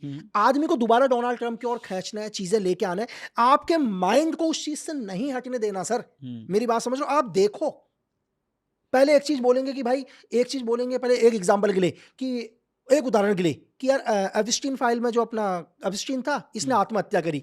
पूरी दुनिया आत्महत्या, लेकिन उसको नई चीज कैसे दे दो? एक डॉक्टर आती है और पीएम रिपोर्ट बोलती है, वही कुछ दिन पहले 2 महीने पहले की न्यूज आप देखना, बोली नहीं एपिस्टीन की तो बोला कि जेफरी एपिस्टीन की तो आत्महत्या हुई नहीं थी, जब मर्डर उसके वाला, हमने मर्डर हुआ था उसके 6 गया। अरे मैडम तुझे 2019 से 2026 लग गए बताने में? नहीं, तू इसलिए बता रही है क्योंकि लोगों का ध्यान एपिस्टीन से हटना नहीं चाहिए। मेरी बात समझ रहे हो? क्योंकि एपिस्टीन को लोग जेफरी एपिस्टीन से लोगों ने देख के पक गए कि हटाओ यार जेफरी एपिस्टीन, लेकिन मैडम ने एक नया खुलासा कर दिया कि यह खुलासा बिना ट्रम्प की परमिशन के हुआ होगा सर, ताकि आप उस मुद्दे से ना हटो, कैसे भी उस मुद्दे पर बने रहो बस। तो एप्स्टीन पे हम लोग आएंगे। तो आप ये कह रहे हैं कि क्योंकि ट्रम्प अपने स्पीच में या अपनी रैंडमनेस में वो वैरायटी इसलिए लाते हैं क्योंकि वो रेलेवेंट बने रहे, न्यूज में बने बस रहे। बने रहे, दुनिया उनको और हमने देखती बोल रहे, भी दिया कि बस। भाई उसने मैक्रोन को बोला ऐसा, तो वही वो चाहते हैं कि सब वो उनको डिस्कस सर मैं आपसे कह रहा हूँ, हम भी डिस्कस कर रहे हैं ना, अगर वो नहीं बात करते तो हम डिस्कस भी नहीं कर रहे थे यहाँ पर। नहीं करते हैं। दुनिया के अंदर एक कहावत है ना सर, एक कहावत है कि लाइफ के अंदर सीधा आदमी किसी को नहीं चाहिए। आप दुनिया में सीधे आदमी देख लो सर, जो सीधे लोग हैं उन्हें आदमी कौन चाहिए? टेढ़े मेढ़े जिनकी लाइफ ऐसी रही हो उनकी लाइफ सुनने में सबको इंटरेस्ट है। वो सीधे आदमी को हटा देते हैं लोग, सीधे आदमी को हटा देते हैं। सीधी लकड़ी पहले काटी जाती है, बिल्कुल बिल्कुल सर। बढ़िया फर्नीचर बनता है उससे नहीं। वो बात बीच में आती रहेगी कि कोविड से पहले पूरी वर्ल्ड मीडिया को एक जगह बुलाया गया था, तो क्या वो अमेरिका में बुलाया गया था? सर देखो यूएस और वो नैरेटिव, कोविड के अगेंस्ट जो नैरेटिव है या कोविड से जुड़ा हुआ जो भ्रम फैलाना है, वो क्या अमेरिका ने फैलाया था जिससे उनकी फार्मा इंडस्ट्री को फायदा? साथ में अमेरिका, साथ में MI6 भी। अच्छा MI6 को आप कभी पीछे मत छोड़ो सर, MI6 को तो लगातार जोड़ो। MI6 हमेशा और विलन बना चाइना, बिल्कुल चाइना बना। दूसरी चीज क्या सर कि न्यूज में ये नहीं दिखाना कि किसी को अटैक पड़ रहा है। मेरी बात समझ लो, क्योंकि दुनिया की मीडिया एक ही नैरेटिव में चलेगी। समझ लो, पूरे वर्ल्ड की मीडिया एक ही नैरेटिव के अंदर चलेगी कि हाँ ठीक है ये वैक्सीन ठीक है, लोगों के लिए ठीक है, लेकिन अगर आप ग्राउंड की सच्चाई अगर एक मीडिया दिखाने लग जाएगी, मेरी बात समझ लो, नैरेटिव एक ही होना चाहिए सर, सेम होना चाहिए। इसके लिए दुनिया की मीडिया को बुलाया गया था सर। भयंकर पैसे दिए गए होंगे। अरे सर आप सोचो यार, किसी को मौत का सौदा, जब दुनिया में हजारों लोग मर रहे हैं उनके बारे में नहीं दिखाया जा रहा सर, तो पैसे दिए होंगे ना सर। तो फार्मा इंडस्ट्री से कितना पैसा कमाया सर, ये सब छोड़ दो। शायद मैं तो ये कहता हूं, ये सब छोड़ो कि इस हिंदुस्तान में, हमारे देश में 70% लोग ऐसे होंगे जिन्होंने सैनिटाइजर उसके बाद ही यूज किया सर। उससे पहले किसने सैनिटाइजर देख लिया था यार सर? 70 नहीं, मेरे को तो 99% लोग। अब उसका बिजनेस हुआ सैनिटाइजर का। कितने लोग हैं सर जिन्होंने, मैं कह रहा हूं उससे पहले तो मास्क ही नहीं देखे सर, कि वही मास्क लगा लेते लोग, उसका मजाक उड़ाते थे। बीमार है क्या? बीमार है क्या? आप समझ रहे हैं आप लोगों का? तो इज द बिजनेस सर, दुनिया में बिजनेस है, बिजनेस चलना चाहिए कैसे भी। तो वॉर हो या बीमारी हो, दोनों बढ़िया धंधा है। दोनों बढ़िया धंधा दुनिया में सर। आज मैंने कहा डर सबसे बड़ा बिजनेस, डर दुनिया का सबसे बड़ा धंधा है। डर खत्म नहीं होना चाहिए। आज आप हॉस्पिटल चले, अच्छा आप सर मार्केट में सब्जी लेने जाते हो, हर आदमी सब्जी, आलू बोल दो ना 20 रुपए किलो, बोले भैया जितना महंगा दे रहे हो आप, 10 रुपए कर दो। सर डॉक्टर के वहां किसी ने, कौन बोलता है सर कर दो करके? सर अपना घर बेच के भी कह देगा सही कर दो। मेरी बात समझो कि डर है सर, डर खत्म नहीं हो। डर के लिए आप अपना सब कुछ दे दोगे। मेरी बात समझ रहे हो सर? तो दुनिया में सबसे बड़ा धंधा डर है, वो कैसे भी कर लो सर। आपकी एक वीडियो देखी थी हमने, उसमें आपने क्लेम किया था कि दुनिया में जो भी वॉर होती है उसके पीछे ये 4 औरतें हैं, 4 women। जी सर। कौन है वो 4 औरतें? सर देखो, मैंने बोला कि इस पर हम थोड़ा सा इसलिए पीछे की तरफ आएंगे हल्का सा, कि बहुत सारे लोग बोलते हैं कि यार हिटलर के मरने के बाद दुनिया में नाजीवाद खत्म हो गया। सबसे पहले सर लोगों को है क्या नाजीवाद? मैं भी बचपन से पढ़ता आया सर, मैंने स्कूल में पढ़ा बचपन में कि नाजीवाद फांसीवाद, लेकिन मैं समझ में नहीं आ पाया मुझे। ठीक है कि मैंने इस लेसन पढ़े, शायद सोशल SSD में लेसन पढ़े होंगे मैंने, तो मैं एक पढ़ के आ गया कि, लेकिन अगर मुझसे कोई ये पूछ ले कि नाजीवाद क्या है, तो मैं ये जरूर बताऊं हिटलर ने नाजीवाद चलाया था, लेकिन एक्चुअल में नाजीवाद क्या है नहीं पता। और आज भी दुनिया के अंदर बहुत कम लोग ऐसे होंगे जिनको सच में नाजीवाद का मतलब पता होगा सर, कि हम इतनी नफरत क्यों करते हैं। आप हिटलर, नाजीवाद मतलब दुनिया में वही श्रेष्ठ है सर, जीने का अधिकार सिर्फ उसी को है, दुनिया में वही जिंदा रहेगा। जो नाजीवाद को फॉलो नहीं करेगा उसको मार दिया जाएगा। एक चीज और, हम हिस्ट्री में एक चीज पढ़ते हैं सर कि यहूदियों को मारा हिटलर ने। मैं नहीं बोलता नहीं मारा, मैं भी बोलता हूं मारा। यहूदियों को मारा, गैस के चैम्बर में मारा। कितने यहूदियों को मारा सर हिटलर ने? लाखों लोगों को मारा। 60 लाख, 60 लाख यहूदियों को मारा। ऊपर नीचे कुछ होंगे जो हिटलर ने मारा। हमने यही सुना है ना सर, हमने ये इसलिए सुना है क्योंकि हमें हिस्ट्री यही पढ़ाई गई है, लेकिन हमने ये नहीं सुना कि 2.7 करोड़ रशियंस को भी मारा। आप ये क्यों नहीं बोलते कि रशियंस को भी मारा? आप सिर्फ यहूदियों के ऊपर ही आते हो सर। 2.7 करोड़ रशियंस को भी मारा सर हिटलर ने, लेकिन हम हमेशा बात यहूदियों की करते हैं, हम कभी रशियन की बात ही नहीं करते सर। अच्छा 1945 के बाद हिटलर की करोड़ों की सेना थी सर, 2 करोड़ की सेना लगभग हिटलर की। और हिटलर के मरने के बाद वो नाजीवाद कहाँ गए सारे के सारे सर? कहाँ है वो नाजीवाद? चलो वो मर गए, वो उनकी उम्र हो गई 1945 के बाद, उम्र के उनके बच्चे, उनके चाचा, ताऊ, कुछ ना कुछ, जैसे हम भी हैं तो मेरे भी तो ग्रैंडफादर रहे होंगे सर, बट मेरे भी कुछ लोग तो पिताजी। करते हैं अभी सपोर्ट, सीक्रेटली करते हैं, ओपनली नहीं तो करते, ये जो but 4 औरतें बोली ना सर हाँ। मैंने, यही कारण है अच्छा, इनकी यही वो हिस्ट्री 4 चेक है। करना। अगर आप ब्लेज मैथ्रीवली के ऊपर आते हैं तो 4 औरतों में से एक ब्लेज मैथ्रीवली, मैं इसकी थोड़ी सी हिस्ट्री सारी दुनिया को जर्मन है औरत।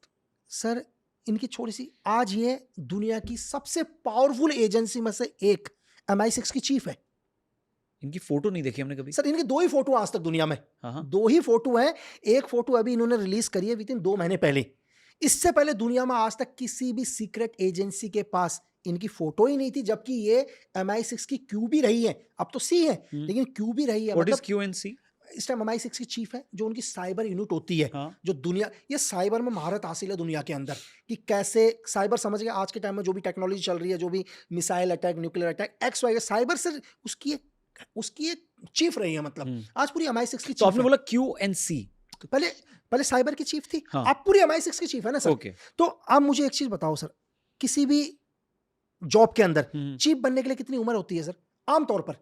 जैसे आज कोई भी रिटायर हो, सपोज हाँ। करो कोई स्टेट का DGP बन रहा हो, हाँ। तो मैं कहता हूँ 58 उम्र में वो DGP बनेगा, 60 तक रिटायर हो जाएगा। राइट। या चीफ ऑफ आर्मी स्टाफ बनेगा देश का कोई, तो 58 में बनेगा सर, 3 साल के बाद रिटायर हो जाएगा। या हमारे RNW के भी कोई चीफ बनेंगे सर, MI के भी चीफ बनेंगे, IB के भी कोई बनेंगे, NI के भी कोई बनेंगे, तो यही हो सके सर 55-56 साल की उम्र में यही तो होंगे। करेक्ट। तो ब्रिटेन में 100, ब्रिटेन के 105 साल की हिस्ट्री में ऐसा क्यों कि 48 साल की ब्लेज मैथ्रीवली को चीफ बना दिया सर? 48 ईयर, इस टाइम शायद हम अभी पॉडकास्ट कर रहे हो तो 48 ईयर उम्र है उनकी, और काफी टाइम से जबकि काफी, मतलब 48 साल की एक चीफ बनी MI6। अब आते हैं इनके ग्रैंडफादर के ऊपर। इनके ग्रैंडफादर एक टाइम रशिया के लिए काम करते थे, रशियन के लिए काम करते थे, लेकिन जब वो रशियन के लिए काम करने लगे तो वो अगेंस्ट हो गए रशिया के और नाजीवाद में चले गए, हिटलर के लिए काम करने लग गए। ओके। और इनको पता है, इन्होंने अपनी एक खुद की यूनिट बनाई, उस यूनिट का नाम था द बॉचर ग्रुप। मतलब इनके दादा को नाम ही कसाई, द बॉचर नाम रखा इनके दादा का, पता है इनके दादा का। और इनके दादा ने हजारों रशियन यहूदियों को मरवाया, बात समझ रहे? और जब हिटलर के मरने के बाद वो अंडरग्राउंड हो गए, और ब्लेज मैथ्रीवली उन्हीं की पोती है। ब्लेज मैथ्रीवली, फिर इनकी मदर ने शायद दूसरी शादी करी थी, तो ब्लेज मैथ्रीवली, उनको मैथ्रीवली कास्ट मिला। अब एक क्वेश्चन सर, एक बहुत क्वेश्चन सुनना, दुनिया के अंदर क्या है कि कौन वो लोग हैं जिन्होंने नाजीवाद को खत्म नहीं होने दिया? मेरी बात समझ रहे? जैसे मैंने ब्लेज मैथ्रीवली एक एग्जांपल बताया आपको, ठीक है, काजा कालस हो गए, जो 4 फीमेल की हिस्ट्री पूरी इस वीडियो में देख लेंगे लोग। तो एक बार पहले नाम बता दीजिए, 4 लोग कौन है? एक अपने यूरोपियन यूनियन की सिस्टम अध्यक्ष है सर, इनके नाम बहुत दवाइयों जैसे होते हैं, मुझे बहुत ही मुश्किल है। तो एक EU की अध्यक्ष है, एक आपने काजा बोला कालस है, MI6 की, एक काजा कालस हो गई अभी, बहुत आजकल यूरोपियन यूनियन की जो मेंबर थी, आजकल इंडिया बहुत आ रही थी, ठीक है। एक यूक्रेन की इस टाइम एडवाइजर है, ओके, यूक्रेन की एडवाइजर है, तो वो भी। इन 4 वुमेन्स की हिस्ट्री जानोगे, इन सबका कनेक्शन कहां से मिलेगा आपको? जर्मनी के बैकग्राउंड के साथ। लेकिन उससे भी बड़ी इंपॉर्टेंट चीज कि दुनिया में ऐसे कौन लोग हैं जिन्होंने इन लोगों को पावर में लेकर आया। तो आज कहानी बताता हूं छोटा सा। होता कि आप मेरे दुश्मन हो, यानी कि आप हो मेरे दुश्मन, यानी कि रशिया एक दुश्मन। रशिया किसका दुश्मन? आज पूरी दुनिया को पता, नाटो का दुश्मन रशिया। एग्जांपल के लिए रशिया को हम डायरेक्ट नहीं खत्म करेंगे, यानी कि मैं आपको डायरेक्ट नहीं खत्म करूंगा, जैसे आप मेरे दुश्मन हो, मैं डायरेक्ट आपको खत्म नहीं करूंगा, प्रॉक्सी के जरिए। लेकिन नहीं, मैं क्या करूंगा पता है? प्रॉक्सी नहीं सर, प्रॉक्सी एक अलग हो गया। मैं उन लोगों को पावर में रखूंगा जो आपसे सबसे ज्यादा नफरत करते हैं। मेरी बात समझ रहे हो? कि मैं दुनिया में उनको ढूंढूंगा जो मरने तक आपको खत्म करना चाहेंगे। तो आज दुनिया में रशिया से सबसे ज्यादा नफरत कौन करता है? नाजी सोच, जिनकी नाजी सोच थी वो आज भी रशिया से नफरत करते हैं, क्योंकि रशिया ने ही नाजी खत्म करा पूरा का पूरा, ये पता है। तो उन लोगों को पावर में लेकर आना दुनिया की ब्रिटेन, MI6। और आपको शौक होगा ये जानकर, आपको पता है 2013 तक 1500 लोगों को पेंशन देता था ब्रिटेन, जो नाजीवाद से जुड़े हुए थे। मतलब 2013 की रिपोर्ट है, 2011 या 13 की रिपोर्ट है कि ब्रिटेन उनको तब भी पेंशन देता था। यार जो ब्रिटेन बोलता है या जो नाटो बोलता है, जो अमेरिका बोलता है कि हम नाजीवाद से नफरत करते हैं, नाजियों से नफरत करते हैं, तो इन 1500 लोगों को पेंशन क्यों? अगर एक नाम मेरे दिमाग से उतर रहा है, 1960 से लेकर 1965 तक नाटो का अध्यक्ष कौन था? वो भी आपको कहीं ना कहीं लगेगा कि जर्मनी का हिटलर का राइट हैंड था सर। थोड़े नाम बहुत टफ है तो मेरे से बोला नहीं जा रहा वो नाम। ठीक है, तो जो नाजी जर्मनी वाला जो आइडियोलॉजी है, उसी आइडियोलॉजी के लोग टॉप पर बैठे हुए हैं इस वक्त वर्ल्ड में। बैठाया गया है ताकि बैठाया कैसे करके हाँ। रशिया को खत्म किया जा सके। हाँ। ऐसा नहीं है कि ब्रिटेन इनसे प्यार करता है, अगर ब्रिटेन इनसे So प्यार वर्ल्ड, तो आप ये कह रहे हैं कि पूरी दुनिया का जो सबसे बड़ा दुश्मन है वो रशिया ही है। एक नहीं तो- नहीं सर, रशिया दुनिया का दुश्मन नहीं है, रशिया दुश्मन है इन नाटो देशों का तो ब्रिटेन और अमेरिका प्राइमरली। प्राइमरी। बिल्कुल ठीक है, बिल्कुल बिल्कुल ओके, इनका दुश्मन सर। क्योंकि इनका दुश्मन क्यों, हम्म। ये भी पूछो दुश्मन क्यों। ऐसा नहीं है कि रशिया ने इनकी कोई बकरी चुरा बकरी ली। चुरा रखी है। पता है क्यों? क्योंकि एक छत्र राज अमेरिका का हो, कोई सुपर पावर ना बने। अब ऐसा नहीं है कि रशिया तक रुकेंगे। ऑपरेशन अनथिंकेबल का मकसद क्या है? अनथिंकेबल का मकसद है पहले रशिया को खत्म करना, रशिया के बाद चाइना को खत्म करना, कि चाइना की इकोनॉमी खत्म करना पूरी दुनिया में। तो ऐसा नहीं और कि कोविड उसका एक अटेम्प्ट था। अटेम्प्ट था सिर्फ एक, धीरे धीरे जो आज चल रहा है पूरा का पूरा। तो इनका परमानेंट एक दुश्मन ये नहीं होता कि इनका दुश्मन एक खत्म हो गया तो खत्म, इनका दुश्मन चेंज होता है। इसके बाद इनका दुश्मन रशिया भी वो भी आएगा। आप एक छोटा सा उदाहरण सर, अगर आप जितने भी यूरोपियन यूनियन के अध्यक्ष आए या कोई भी आई, काजा कैलास आई, या आप जर्मनी के वो देख लीजिए, इंडिया में जो भी जिनका भी विजिट हुआ पिछले 6 महीने के अंदर, उनकी एक ही चीज थी, सबकी एक ही चीज थी कि हम आपके साथ डील करेंगे, आप रशिया के साथ डील मत करो। यार आप तो शुरू में ही ब्लैकमेल कर रहे हो ना सर। तो ट्रम्प ने स्टार्ट भी किया था इसको। ट्रम्प ने, तो हम आप पर कैसे विश्वास करें? एक एग्जांपल के लिए, आप हमें हर चीज इसी चीज पर शर्त पर दे रहे हो कि हम रशिया से दूरियां बना लें, कि इस चीज की क्या गारंटी है कि कल आप अपने वादे में पूरा अब वो करोगे? इसी डोनाल्ड ट्रम्प ने शायद आई थिंक 2020 के अंदर इन्होंने हमें जेट के इंजन देने का वादा किया, वो कब मिले हमें सर? हमें इन्होंने हमें अपाचे हेलीकॉप्टर देने का वादा किया, कब मिले? तो 6 साल तक तो उन्होंने डिले कराई चीजें। तो सिर्फ हमसे इसलिए दोस्ती करना ताकि हम रशिया के साथ क्या करें, दूरी बना रखें। लेकिन फिर भी एक नैरेटिव अभी वर्ल्ड में पता है क्या चल रहा है कि अब लोग अमेरिका से कट रहे हैं, जिससे कि अमेरिका को एक अलग तरीके से दिखाया जाए। स्पेन बोल रहा है कि हम अपना एयर स्पेस नहीं देंगे, इटली बोल रहा है हम नहीं देंगे, फ्रांस बोल रहा है हम अपने युद्धपोत नहीं देंगे, और बाकी सारे लोग अब ठीक है अपनी प्रिपेयर्डनेस दिखा रहे हैं, सब लोग खुद तैयार हो रहे हैं, और कोई भी अमेरिका का साथ नहीं दे रहा है, अमेरिका अलग हो रहा है। तो ये सही में अलग हो रहा है या ये सिर्फ एक नैरेटिव है? सर ये हमें कौन बोल रहा है सर? अगर उसी फ्रांस से ये पूछो कि आप अमेरिका का साथ नहीं दोगे, तो आपके वॉरशिप क्या कर रहे हैं अमेरिका के साथ? अभी तो वो तो बोला नहीं दे रहे हैं, बट दे रहे हैं आप। अरे सर, ये साथ में ही ऑपरेशन चल रहा है इनका। ये नाटो एक ही है पूरा का पूरा, ये पूरा एक है। इस नाटो का एक ही काम है दुनिया के ऊपर प्रेशर लेके आना। अगर इंडिया को प्रेशर देने की किसने कोशिश करी? इसी नाटो ने प्रेशर देने की कोशिश करी ना सर। ये सिर्फ दुनिया को एक दिखाया जा रहा है, चलो आज नहीं दे रहे तो स्पेस 2 मिनट में खत्म हो। अच्छा सर, एक बार बताओ कि अमेरिका और ईरान की दूरी कितनी हो गई? बहुत ज्यादा दूरी है ना। तो अगर अमेरिका को अगर ईरान पर हमला करना है तो स्पेस तो इन सब लोगों का ही है, तभी तो अटैक कर रहा है। अगर ये सब लोग कह रहे हैं कि यार हम अपना स्पेस नहीं देंगे, हम अमेरिका से दूरियां कर लें, तो ये तो वॉर कल खत्म हो जाएगा सर। अमेरिका थोड़ा न्यूयॉर्क से मिसाइल भेजेगा सर। तो हर जगह अमेरिका ने अपने बेस बना रखे हैं सर। ये सिर्फ दुनिया को गुमराह कर रहे हैं, इनका काम है दुनिया के अंदर गुमराह करना बस सर। ईरान को पीछे से आप कह रहे थे कि सपोर्ट कर रहा है रशिया और चाइना, तो अगर रशिया ईरान को सपोर्ट करता है तो क्या रशिया के पास एज होगा यूक्रेन को कैप्चर करने का, और वो कर रहा है क्या वॉर में? सर रशिया पावरफुल है सर, बट फिर भी अभी खबर आई है कि यूक्रेन ने उनके बड़े जो फ्यूल सेंटर्स है उस पर अटैक किया है। ये यूक्रेन ने नहीं सर, सेम फिर नाटो का। अच्छा, नाटो यूक्रेन सर, आप एक चीज सोचो ना सर, 32 देश एक की तरफ से लड़ रहे हैं, वहां तो रशिया अकेला लड़ रहा है ना। मुझे दूसरा देश बता दो जो रशिया को सपोर्ट कर रहा था सर। अकेला रशिया 32 नाटो देशों से लड़ रहा है। चलो उन्होंने फ्यूल टैंक के ऊपर अटैक किया, उसके न्यूक्लियर प्लांट के ऊपर भी अटैक करने की कोशिश करी, जकोर्जिया के ऊपर भी कंटिन्यू नाटो ने अटैक किया। तो रशिया को पता था कि ये कहीं ना कहीं जकोर्जिया को न्यूक्लियर अटैक करेंगे, तो इसलिए पहले सबसे पहले रशिया ने क्या किया, जकोर्जिया को अपने कंट्रोल में लिया पूरे के पूरे को। तो ऐसा नहीं है कि यूक्रेन अटैक कर रहा है, यूक्रेन के ऊपर से सपोर्ट हट जाए सर। तो मैं ये बता रहा हूं कि महज 24 घंटे के अंदर रशिया पूरे यूक्रेन को कैप्चर कर लेगा सर। ईरान की खुफिया एजेंसी कितनी स्ट्रांग है सर? देखो, ईरान की खुफिया एजेंसी के ऊपर हम इतना वो नहीं बोल सकते हैं कि ईरान की खुफिया एजेंसी इतनी हाईली स्ट्रांग हो, लेकिन दुनिया की सबसे खतरनाक में से एक एजेंसी SVR, अगर आप मुझसे मेरा पर्सनल रिव्यू पूछो तो मैं बोलूंगा कि दुनिया के अगर आप मुझे टॉप 3 एजेंसीज बोलो तो उनमें से SVR एक है। तो SVR का इस टाइम पूरा का पूरा सपोर्ट किसको है सर? ईरान को। MSS का पूरा सपोर्ट किसका है? चाइना का, ईरान को। तो ईरान को अपनी, देखो ईरान की अगर इंटरनल सिक्योरिटी अपनी इतनी ही स्ट्रांग होती तो मोहसिन फ़कीरज़ादे नहीं मरते उनके न्यूक्लियर साइंटिस्ट, उसके बाद हानिया नहीं मरते उनके हमास के जो लीडर को मारा गया, उसके बाद इनके कासिम सुलेमानी को जिनको एयर ड्रोन में मारा गया तो नहीं मरते। तो इतनी हाईली इंटेलिजेंस नहीं है उनकी। तो लेकिन अभी इस टाइम दुनिया की सबसे पावरफुल एजेंसी का उनको सपोर्ट है। तो अमेरिका के हर टारगेट उनके निशाने में है। और आपको एक चीज़ और बताऊं कि कुछ दिन पहले क्या हुआ, ईरान ने अपने एक मिसाइल अटैक करी जो 3500 किलोमीटर तक गई, और वो मिसाइल डोनाल्ड ट्रंप ने बोला कि उस मिसाइल को हमने 500 किलोमीटर पहले गिरा दिया। चलो ईरान को भी पता था वो मिसाइल गिर जाएगी, एग्जाम्पल के लिए। ये बात रशिया को, वो मिसाइल क्यों भेजी उन्होंने, वो मिसाइल भेजने का रीजन ये था सर, ईरान ने वो मिसाइल भेजी और पूरे यूरोप को ये मैसेज दे दिया कि तुम गलतफहमी में मत रहना, तुम सब मेरे टारगेट में हो। अगर अमेरिका को किसी ने अपनी स्पेस दी तो मैं उसे टारगेट कर दूंगा। तो कभी भी कोई देश जानबूझ के अपनी पावर को दिखाने का तरीका ये भी होता है सर कि तुम लोग मेरे रेंज में हो, मिसफायर करके भी अपनी ताकत दिखाई है उसने कि तुम, चलो मेरी मिसाइल वहां तक नहीं पहुंची लेकिन तुम तक पहुंच जाएगी, तुम बगल में ही हो मेरे, तो अपनी स्पेस मत देना। ईरान के एक न्यूक्लियर साइंटिस्ट की बात आपने बताई जिनको मार दिया, किसने मारा? मोसाद ने मारा या सीआईए ने मारा? मोसाद ने सर।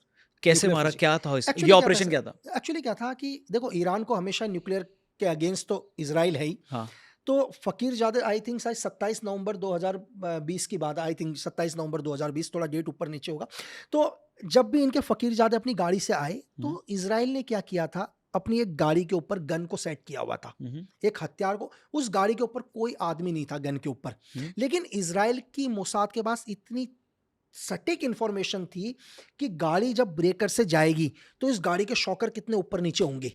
मेरी बात समझ रहे हो? पीक डिटेलिंग पे, क्योंकि बिल्कुल उसी ब्रेकर के पास उन्होंने खाली गाड़ी के ऊपर एक गन सेट था कि जब ये गाड़ी यहाँ से निकलेगी, इस गाड़ी के शॉकर से गाड़ी कितना ऊपर नीचे उठेगी, उठने के बाद जो मोहसिन फ़कीरज़ादे की जो हाइट है, जो सीट में वो बैठते हैं, वो कितना ऊपर नीचे जाएंगे। मेरी बात समझ रहे हो? तो 2000 किलोमीटर दूर से रिमोटली इस गन को ऑपरेट किया, सिर्फ मोहसिन फ़कीरज़ादे मरे, बाकी कोई नहीं मरा सर। अब आप समझ लो इतना प्रिसाइज अटैक, ये सटीक। तो ये तो क्या था, सीन क्या था? वो अपनी गाड़ी से कहीं जा रहे थे, वो अपनी गाड़ी से वापस आ रहे थे, उनके न्यूक्लियर साइंटिस्ट थे, जैसे आप उनको फादर ऑफ न्यूक्लियर भी कह सकते थे अगर जिंदा रहते ईरान के लिए, ईरान के लिए।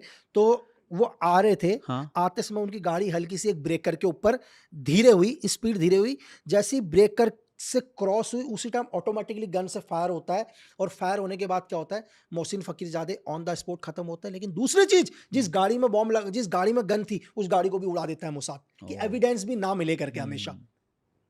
तो इस तरह से उनको टारगेट किया गया था दूसरी गाड़ी से इनकी गाड़ी को, और वो गाड़ी पैरेलल चल रही थी? नहीं, वो खड़ी थी, सिर्फ खड़ी थी। अच्छा, और गाड़ी सिर्फ खड़ी वो थी, एकदम टाइमिंग पे खड़ी थी, टाइमिंग पे खड़ी थी बिल्कुल। उसको रिमोटली ऑपरेट कर रहा था मोसाद, उसको 2000 किलोमीटर दूर से सब कुछ वॉच कर रहा था, और 2000 किलोमीटर दूर से रिमोटली। लोग इसमें कंफ्यूज ना होना कि बहुत सारे लोगों के कमेंट्स आ जाते हैं, सर 2000 किलोमीटर गोली कैसे चलेगी? गोली नहीं चली भाई 2000 किलोमीटर, गन वहीं पर साइड थी, लेकिन उस गन को 2000 किलोमीटर दूर से ऑपरेट किया गया था, गन को, जो मोहसिन फ़कीरज़ादे को डायरेक्ट हिट हुई और ऑन द स्पॉट मर गए सर वहीं पर। तो क्या बोला जाता है इसमें, कितनी प्लानिंग लगी थी? क्योंकि ये मोमेंट का वेट करना, सर उस पर कितनी गाड़ियां चलाई होंगी, ऐसा नहीं है, मोसाद ने उतना ही एक ब्रेकर बनाया होगा, उस ब्रेकर की एक एक हाइट नापी होगी। मेरी बात समझ रहे हैं? उसके ऊपर से मोहसिन फ़कीरज़ादे के ही वेट के एक आदमी को बैठाया होगा एग्जाम्पल के लिए, और उसकी हाइट के आदमी को बैठाया होगा, उनके ऊपर पूरा रिहर्सल किया होगा। अगर आप इसको ध्यान से देखो तो कितना रिहर्सल किया होगा, क्योंकि अगर ये टारगेट मिस हो जाएगा तो शायद दोबारा मोहसिन फ़कीरज़ादे को टारगेट नहीं कर पाएंगे, क्योंकि स्पाई की दुनिया के अंदर मौका एक ही मिलता है सर। ठीक है, तो ये उनका पहला था। उसी साल में उन्होंने सेम ईयर के अंदर उन्होंने हानिया को भी, इस्माइल हानिया को भी टारगेट किया, जो एक्सप्लोजन ब्लास्ट करके मारा। करेक्ट। और उसी मतलब उससे पहले वो क्या कहते हैं, अपने एयर ड्रोन में उनके एक मेजर जनरल को भी मारा उन्होंने, कासिम सुलेमानी को भी, ड्रोन हमले से। तो मोसाद का, लेकिन अब वही मोसाद इस टाइम, बता दो, वही मोसाद इस टाइम दुनिया की नज़रों में, चाहे वही मोसाद हो, वही सीआईए हो, अब क्यों नहीं कर पा रहा टारगेट एक? क्योंकि आज क्या है, आज MSS और SVR साथ में है, साथ में ईरान के हैं, ईरान के साथ में है सर। ठीक है, तो खमेनी को जो मारा वो भी प्रॉपर प्लानिंग से मारा था? सर देखो, खामनी को मारा, लेकिन थ्योरी ये है, वो मुझे नहीं पता सर, सिर्फ मेरा पॉइंट ऑफ व्यू है दुनिया का, कि खामनी को मारा, लेकिन सर अभी तक खामनी की डेड बॉडी का जनाजा क्यों नहीं निकाला? फोटो नहीं आया था ना? नहीं आया था? नहीं, उनके लिए लोग निकले थे, आप बोले थे जनाजा नहीं निकला। सर जनाजा क्यों नहीं निकाला अभी तक? एक एग्जांपल के लिए, तो आप बोलो नहीं मरे हो। सर मेरा देखो, मैं इस, मेरी थ्योरी गलत भी हो सकती है, तो मेरा अपनी बताइए आप। मेरे पॉइंट ऑफ व्यू है कि खामनी एक्चुअली क्या हुआ, अमेरिका ने ईरान को टाइम दिया हम्म, कि भाई मैं तुझे 10 दिन का टाइम देता हूँ, बात कर ले, खत्म कर। बात कर ले, खत्म कर ले। हाँ। ईरान को पता, ईरान को क्या, रशिया है ना बैक में, हाँ। रशिया को भी पता है कि ईरान के ऊपर हमला होगा, ये तो सबको पता है सर। हाँ। ईरान जितना जमीन के ऊपर है उतना ही जमीन के नीचे भी है। हम्म, तो ईरान एसवीआर को ये चीज पता है कि ईरान की हर इंफॉर्मेशन लीक हो रही है, तभी तो मोहसिन फकीरजादे मर रहे हैं, हम्म, तभी तो हानिया मर रहा है, तभी तो कासिम सुलेमानी मर रहे हैं, कोई ना कोई तो बता रहा है ना सर। हम्म, तो अब क्या है, इसी चीज का, इसको बोलते हैं डबल एजेंट की तरह यूज करना, हम्म, कि खुद क्या करो, इजराइल तक इंफॉर्मेशन दे दो, हम्म, सीआईए तक इंफॉर्मेशन पहुंचाओ कि खामने यहां पर आ रहे हैं। ओ, मेरी बात समझ रहे हैं? हाँ, हाँ, हाँ। इंफॉर्मेशन खुद पहुंचाओ वहां तक। तो जैसे इंफॉर्मेशन पहुंचती है, अटैक करवाओ। अटैक करवाते, अटैक करती तो उस अटैक में किसी ने बचना तो है नहीं, हम्म, कोई कौन बचेगा। तो इस देर में क्या होता है कि बोलते हैं हाँ खामने मारे गए, डोनाल्ड ट्रंप का स्टेटमेंट आता है, स्टेटमेंट आते नीतिन्याहू का भी स्टेटमेंट आ जाता है, हम्म, बोलते हैं कि हमारे पास एविडेंस आ गया, फोटो आ गई हमारे पास, लेकिन अगले दिन कोई फोटो नहीं मिलती, कुछ नहीं मिलती। तो उस बात को आज भी बात टल गई है 28 तारीख तक। और इसी बात का सीधा क्या होता है, ईरान भी कहता है हमारे लीडर मर गए। अब भाई तूने एक चीज बता, तूने यही युद्ध क्यों शुरू किया कि मुझे चेंज करना है, सिस्टम चेंज करना है, रिजीम चेंज करना है, चेंज कर दे तो युद्ध रोक देना। तो ईरान ने भी बोल दिया कि भाई हमारे लीडर मर चुके हैं, एक एग्जाम, हम राष्ट्रीय शोक करते हैं। तो हो गया, तो फिर भी अमेरिका अटैक कर रहा। और दूसरी चीज आपने सर एक चीज देखी है कि कभी भी, ये मेरी थ्योरी है कि अगर हमने महाभारत के टाइम से, महाभारत के अंदर भी एक चीज बोला जाता है कि तुम युधिष्ठिर को कैप्चर कर लो, युद्ध खत्म हो जाएगा। कहते हैं कि यार युधिष्ठिर को पकड़, क्योंकि दुनिया के अंदर क्या होता है, लीडर अगर खत्म हो जाएगा ना सर, तो युद्ध सेना गिर जाती है। सेना गिर जाती है। हिटलर खत्म हुआ तो खत्म हो गया ना युद्ध सर। तो आप कह रहे हैं कि क्योंकि ये लोग नहीं गिरे, क्योंकि लीडर जिंदा है। आज भी युद्ध चल रहा है, उसी स्पीड से चल रहा है ना सर। ज्यादा हो गया इनफैक्ट, ज्यादा हो गया। हो सकता है सर कि मेरी थ्योरी गलत भी हो, लेकिन मेरी थ्योरी ये कहती है, जो एनालाइज करता है, क्योंकि जब तक मैं अपनी आंखों से ना देख लूं, जब तक बिलीव नहीं होगा कि इतनी आसानी से अमेरिका ने कैसे टारगेट कर लिया। नहीं, पर उस केस में तो हमने आंखों से ओसामा बिन लादेन की भी लाश नहीं देखी है ना। लेकिन ओसामा बिन लादेन की लाश नहीं देखी, लेकिन ओसामा बिन लादेन उस जो भी वहां पर मारे गए, उनकी डेड बॉडीज तो लेकर गई ना अमेरिका, चाहे उसमें बिन लादेन हो या ना हो, चाहे बिन लादेन पहले मर गया हो तोराबरी की पहाड़ियों में। नहीं दिखाया ना, दिखा नहीं, लेकिन ऑपरेशन में कोई तो मरे हैं सर, लेकर गए ना उस ऑपरेशन के अंदर। तो यहाँ भी कुछ लोग मरे ही होंगे। तो वो जो मरे हैं उनको दिखा तो दो ना सर। अच्छा, आप कह रहे हैं कुछ नहीं दिखाया। मरे होंगे, कुछ तो दिखा दो। चलो बिन लादेन की तुमने डेड बॉडी में तुमने फेस नहीं दिखाया, चलो हो सकता है कि तुमने बिन लादेन को पहले ही मार दिया हो तोड़ाबाड़ी की पहाड़ियों में, एक एग्जांपल के लिए। लेकिन तुमने दुनिया को यह दिखाना हो कि यार भाई कोई तो यकीन करेगा नहीं कि वो बिन लादेन मर चुका है, तो इस घर के अंदर जो भी बिन लादेन के रिलेटिव हैं सबको मार दो, और हम दिखा देते कि बिन लादेन भी इनमें से मर गया है। तो बिन लादेन का फेस नहीं दिखाया एग्जाम्पल के लिए, तो उसमें कोई भी मारे हो सपोज करो। लेकिन इस केस के अंदर सर एक दूसरी चीज कि देखो सर, मैं उस धर्म में नहीं हूं, सिया मुस्लिम में मुझे नहीं पता, इतने टाइम तक वो लोग भी अपने पास डेड बॉडी नहीं रखते हैं सर। कोई भी देश अपने आदमी की 28 तारीख से लेकर आज तक, चलो बहुत सारे लोगों का क्वेश्चन आ जाएगा इसमें कि यार अमेरिका क्या करेगा, अगर जनाजा निकलेगा तो हमला कर देगा। नहीं, चलो ईरान ये बोल देगा कि भाई मेरे सुप्रीम लीडर की डेड बॉडी वो जा रहा है, जनाजा जा रहा है, इसमें कोई भी मिलिट्री आदमी नहीं होगा, कोई भी ऐसा आदमी नहीं होगा जिसका वॉर के साथ रिलेशन है या जो वॉर में है, तब तो अमेरिका नहीं मारेगा ना सर, तो इजराइल भी नहीं मारेगा क्योंकि पब्लिकली है, तो तब भी नहीं हुआ सर। तो मेरी थ्योरी है ऐसी कि जितना आसान हमें दिखाई देता उतना आसान नहीं होता। इन्हीं खामनेई की 2000 से लेकर 2026 तक 4 बारी मौत की खबर पहले भी आ चुकी है सर। अच्छा, ये 4 बारी पहले भी मर चुके, फिर जिंदा हो चुके हैं, लेकिन ये तो लास्ट में ही पता चलेगा 1.5-2 साल के बाद क्या हुआ सर, सब चीजें। क्योंकि चारों तरफ वॉर हो रही है, तो कई लोग ऐसा कह रहे हैं कि चाइना ताइवान पे अटैक कर सकता है, रशिया यूक्रेन का तो हो ही रहा है, वहाँ पे ईरान इजराइल अमेरिका का चल रहा है, तो यही सही मौका है कि आप भी अपना बॉर्डर का डिस्प्यूट सुलटा दो भारत पाकिस्तान को। तो इसकी खबरें बहुत आई कि इंडिया भी वॉर होने वाली, इंडिया में भी। सो आपको लगता है वैसी सिचुएशन है? और अगर ऐसी होती है सो, क्योंकि अमेरिका उधर यूक्रेन में भी इन्वॉल्व है, अमेरिका यहाँ पे तो बहुत हैवीली इन्वॉल्व है, तो इसको हेल्प करने कौन आएगा? क्योंकि गल्फ अपना रायता समेट रहे हैं, सो पाकिस्तान को सपोर्ट आएगा? सर जितना भी वॉर चल रहा है, क्या 2 न्यूक्लियर पावर देश एक साथ युद्ध लड़ रहे हैं? नहीं, कहते तो हैं कि एक ही के पास है जो अभी जो लड़ रहे हैं टेक्निकली, और यूक्रेन के पास नहीं है। तो नहीं है ना, रशिया के पास है, ईरान के पास नहीं है, हाँ, अमेरिका के पास है, चाहे इजराइल के पास है क्या न्यूक्लियर? इजराइल के पास न्यूक्लियर है, बट कभी ऑफिशियल उसने तो अपने आप को न्यूक्लियर स्टेट डिक्लेयर किया नहीं है। इजराइल के पास न्यूक्लियर है सर। तो डिक्लेयर नहीं करने का क्या रीजन है? नहीं पता है सर, लेकिन है, इजराइल के पास न्यूक्लियर है। बताना तो अच्छी बात है, मतलब आप बता के। न्यूक्लियर पावर देश है इजराइल, और तो कोई भी 2 न्यूक्लियर देश एक साथ युद्ध नहीं लड़ रहे हैं सर, है ना। 2 न्यूक्लियर देश का युद्ध का मतलब होता है, आप ये समझो सर कि न्यूक्लियर बॉम्ब, एक बार लोगों को सर, शायद 6 अगस्त को 1945 को पहला गिरा था, दूसरा 8 अगस्त या 9 अगस्त को गिरा था सेकंड। उस टाइम जो न्यूक्लियर की जो बॉम्ब की साइज थी सर, वो 12 केटी की थी और 18 केटी की थी। 12 केटी मतलब 12 किलो टन का। उस लोगों ने नरसंहार देखा ना सर। आज 400 केटी का बॉम्ब है सर, 400 केटी का बॉम्ब सबके पास है, मतलब जिनके पास भी है। हाँ, 400 केटी तक का बॉम्ब है। एक पल के लिए कल्पना करके सोचो कि जब ये न्यूक्लियर का एक्सप्लोजन होगा तो जो सूरज की रोशनी है ना सर, मतलब अगर ये समझो कि 50,000 सूरज एक साथ आपके ऊपर आ जाएं तो आपका क्या होगा सर। 50,000 सूरज, अगर जितनी रोशनी 50,000 सूरज देंगे उतना इफेक्ट। आप ये समझ लो कि कई 100 किलोमीटर दूर तक जो लोग होंगे ना, लोग उनकी हड्डियां गल जाएंगी सर। मतलब वो असर है उस बॉम्ब का सर। और जिस जगह वो बॉम्ब गिरेगा वहां आजीवन के लिए अनंत कालों तक सर पेड़ का पत्ता नहीं उगेगा, पेड़ तक नहीं उगेगा। ये सिर्फ कहने तो मैं ये बोलता हूं सर कि देखो, स्ट्राइक्स हो सकती हैं, चीजें हो सकती हैं, लेकिन न्यूक्लियर अटैक नहीं। हाँ, मतलब वो मैं है। उसी की बात कर रहा हूँ, क्योंकि पाकिस्तान का न्यूक्लियर ब्लफ जो था कि हम कर देंगे, वो ऑपरेशन सिंदूर के टाइम पे एक्सपोज हो गया कि भाई अगर तुम कर पाते या तुम्हारे से होता नहीं तो सर, तो नहीं कर। उसका असर तो पाकिस्तान में भी दिखेगा ना सर। करेक्ट, न्यूक्लियर सही अटैक बात। अगर यहाँ हाँ, होगा, ऐसा तो है नहीं कि सर वो क्या कहते हैं गाड़ी की लाइट है कि तू आगे कोई जाएगा पीछे को नहीं आएगा सर। राइट। तो नुकसान वो सबसे, न्यूक्लियर क्या है, ये वो हथियार है जो डराने के लिए, ये अपनी हिफाजत करने के लिए, अटैक करने के लिए नहीं होता सर, अपनी सेफ्टी के लिए। कहने का मतलब है कि तुम्हारे पास न्यूक्लियर है, वो तुम्हारे को क्या है, अपनी ताकत दिखाने के लिए, अपना बचाव करने के लिए, किसी के ऊपर हमला करने के लिए न्यूक्लियर नहीं है सर। रिलीज हुई जी सर। जिस दिन वो रिलीज हुई है पार्ट 2 द रिवेंज, उसके बाद से लेकर अब तक यानी 1-2 हफ्ते के अंदर ऑलरेडी बहुत सारे लोग पाकिस्तान में जो टेक्निकली इंडिया के दुश्मन थे वो ऊपर जा चुके हैं। हाँ बिल्कुल सर। तो 2000 ये अभी भी चल रहा है ऑपरेशन? नहीं, वो तो कभी नहीं रुकेगा सर। देखो मैं आपको बताऊं, वो जब भी एक भी ऐसा दुश्मन जिसने इंडिया को थ्रेट देने की कोशिश करी या हिंदुस्तान को नुकसान पहुंचाने की कोशिश करी, वो जब तक एक भी जिंदा है, वो दुनिया के किसी भी कोने में है, वो लास्ट तब तक नहीं मरता, तब तक ये ऑपरेशन चलता ही रहेगा सर। ऑपरेशन नॉन गनमैन का ऑपरेशन तब तक रुकेगा ही नहीं जब तक एक भी एनिमी जिंदा है सर।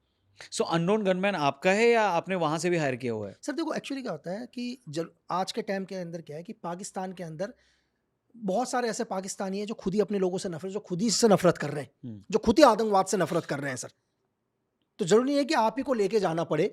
ठीक है। तो उस देश के अंदर वहां की गवर्नमेंट ने अपने लोगों को इतना सताया है ना सर। आपको पता है, लोग, आपको एक चीज जानकर बहुत हैरत होगी सर जी। कि इंडियन करेंसी के अंदर 2.5 लाख, इंडियन करेंसी 2.5 लाख, लगभग पाकिस्तान के 7.5 लाख चीज के, एक टॉप कमांडर को मारने के लिए तैयार था एक बंदा। अच्छा। और बताओ आप, और टॉप के कमांडर और वो भी फौजी था जो मारने के लिए तैयार था? मतलब जो भी हमारे सोर्स है, वो 2.5 लाख में, इंडियन करेंसी के हिसाब से 2.5 लाख, और वहां के 7.5, वो भी टॉप का कमांडर से। चलो बाद में तो मर ही गया जो कमांडर था, तो 2.5 लाख में रेडी मर ही था गया सर। है, मार बाद दिया? में मतलब वो मर ही गया, मार ही दिया किसी ने उसको, तो 2.5 लाख बच गए। तो ये नहीं, मर ही गया मतलब क्या, कैसे मतलब शूट आउट कर दिया किसी ने उसको। अच्छा, किसी ने मार दिया? किसी ने मार दिया, उसी तो ने किसी ने? अब वो पता नहीं किसने मारा सर, वो रेडी था 2.5 लाख में करने के लिए। अच्छा, रेट 2.5 लाख का? 2.5 लाख का रेट था, और वो भी मतलब विश्वास भी इतना था कि वो क्या कहते हैं, बोला हमने कि आपसे पेमेंट आप बाद में दे देना, कैश ऑन डिलीवरी दे हमने देना। आपसे राफ्ता कर लिया, और राफ्ता करने के बाद आप बाद में दे देना पेमेंट। उसका एविडेंस चाहिए, मैं एविडेंस भी दे दूंगा, उसका एविडेंस भी अपने पास। ये चीज है सर। तो ये अपनी उनकी इंटरनल नफरत है या पैसे का प्रॉब्लम है? मतलब पैसे के लिए कर रहा है? नहीं सर, देखो एक्चुअली क्या, आतंकवाद तो आतंकवादी है सर। हाँ। देखो ऐसा नहीं है कि सर पाकिस्तानी हर आदमी बेकार है, दुनिया में हर आदमी बुरा नहीं होता। कि पाकिस्तान के अंदर क्या है, पाकिस्तानी आर्मी और पाकिस्तानी टेररिस्ट दोनों एक ही हैं सर। देखो मुझे भी अच्छा नहीं लगता कि मैं किसी, अगर मुझे दुनिया के अंदर, अगर मुझसे आप पूछो कि मुझे सबसे अच्छी ड्रेस कौन सी लगती है, मुझे आर्मी यूनिफॉर्म अच्छी लगती है। दुनिया के किसी भी देश की दिखा दो आप कभी भी देखो सर, आप दुनिया की किसी भी आर्मी को देखते हो, चाहे मैं बात इंडियन आर्मी की, तो अच्छा लगता है। अच्छा लगता है ना सर। देखो आर्मी दुनिया की किसी भी देश की हो तो आपको आर्मी बहुत अलग नजर आएगी सर। हाँ। आपने एक चीज देखा, कभी भी आप आजमा के देखना, आप रोड से गाड़ियां लेके जाओ सर, आप मर्सिडीज लेके चले जाओ, आज मर्सिडीज का रोल्स लेके चले जाओ, छोटे बच्चे उस रोल्स को देखेंगे। लेकिन आप फौज की गाड़ी लेके जाओ, ये कुदरती है, गॉड गिफ्ट है सर। एक 3 साल का बच्चा भी उनको हाथ हिलाएगा। बिल्कुल। उस बच्चे को कभी नहीं बताया कि ये कौन है, लेकिन कहते हैं कि बच्चों के अंदर तो ईश्वर होता है, लेकिन वो 3 साल का बच्चा भी जब तक वो सारे फौजी नहीं जा रहे होंगे ना, उन गाड़ियों को हाथ हिलाएगा सर। आप समझ रहे हैं? तो फौज है, लेकिन पाकिस्तान की आर्मी को अगर हम टेररिस्ट बोले तो मुझे भी अच्छा नहीं लगता। लेकिन मैं आपसे ये बोलूँ कि कुछ दिन पहले ही, अगर विद इन 5-6 दिन पहले, कि मैंने खुद फील्ड मार्शल आसिम मुनीर की एक फोटो को मुस्तौसा रहमान के साथ जो हाफिज का राइट है, एलईटी का टॉप के कमांडर में से एक है, उसके साथ मैंने खुद फोटो डाली है एक्स पर कि भाई आप ये बोलते हो, फील्ड मार्शल आसिम मुनीर ये कहते हैं कि हम आतंकवाद को सपोर्ट नहीं करते, तो आप तौसा रहमान यानी कि मूसा गुज्जर के साथ क्या कर रहे थे? आप इतने बड़े फील्ड मार्शल, आपको डोनाल्ड ट्रंप बुला रहे हैं, आप डोनाल्ड ट्रंप के साथ मीटिंग करने जाते हो, क्या आपके पास इतना फालतू टाइम है कि आप 1.5 घंटे एक आतंकवादी की शादी में हो, आप गुलदस्ता लेके जा रहे हो? चलो ऑपरेशन सिंदूर में तो मूसा की शादी थी, वो अटेम्प्ट किया था, मूसा की शादी में गुलदस्ता लेके जा रहे हैं वो, और वो अब आप कहाँ सोचो किस ग्रुप का आतंकी है वो? एलईटी का हाफिज का। अगर आप टॉप का राइट देखो आज के टाइम में, हाँ। मुझसे पूछो, अगर टॉप के 2 नाम अगर आप मुझे क्या कहते हैं लखवी के बाद अगर आप बोलो कि लखवी के बाद, तो मैं बोलूंगा मूसा गुज्जर। अगर second in commander operation commander इस टाइम लखवी है, लखवी के बाद अगर कोई है तो मूसा गुज्जर है। और उससे मिला उसकी और आसिम मुनीर। आप उस फोटो को ध्यान से देखना, मैं आपको फोटो भेजूंगा। फोटो आपके पास कहाँ से आई? मेरे पास किसी ने कोई है जो अपने मतलब लाइफ के कोई सोर्स है, कि आप एक सोचो ना सर, उस फोटो को लाने में कितना, एक लगता बहुत ईजी है कि मैंने उसको एक्स में डाल दिया, मेरे लिए बहुत ईजी है कि एक्स में डालना, लेकिन जिस इंसान ने वो फोटो मुझ तक पहुंचाई होगी उसको कितना थ्रेट होगा कि उसने उस फोटो को यहाँ तक पहुंचाई। क्यों पहुंचाई? कि लक्की भाई आप ये दुनिया को एक्सपोज करो कि Pakistani army is equal to Pakistani terrorist. Field marshal एक आतंकवादी की शादी में गुलदस्ता लेकर गया है, और उस आतंकवादी की शादी में गया है जिन्होंने हमारे देश में 26/11 हमला करवाया है सर, आप समझो। और उसने मुझे यह तक बताया कि आज यही मूसा गुज्जर कराची के मेन एक इलेक्ट्रॉनिक शॉप के नीचे पूरा एलईटी का कमांड कर रहा है। ऊपर तो इलेक्ट्रॉनिक शॉप है, लेकिन नीचे पूरा एलईटी का बेस है, जहां हजारों लोग डेली अप डाउन कर रहे हैं, और उसके नीचे एलईटी का बेस। और कौन? सब आसिम मुनीर को पता सर। तो आप इस फौज को क्या बोलोगे? और वो देख लेंगे, आपको मैं भेज दूंगा एविडेंस को, अच्छे से देख लें सर।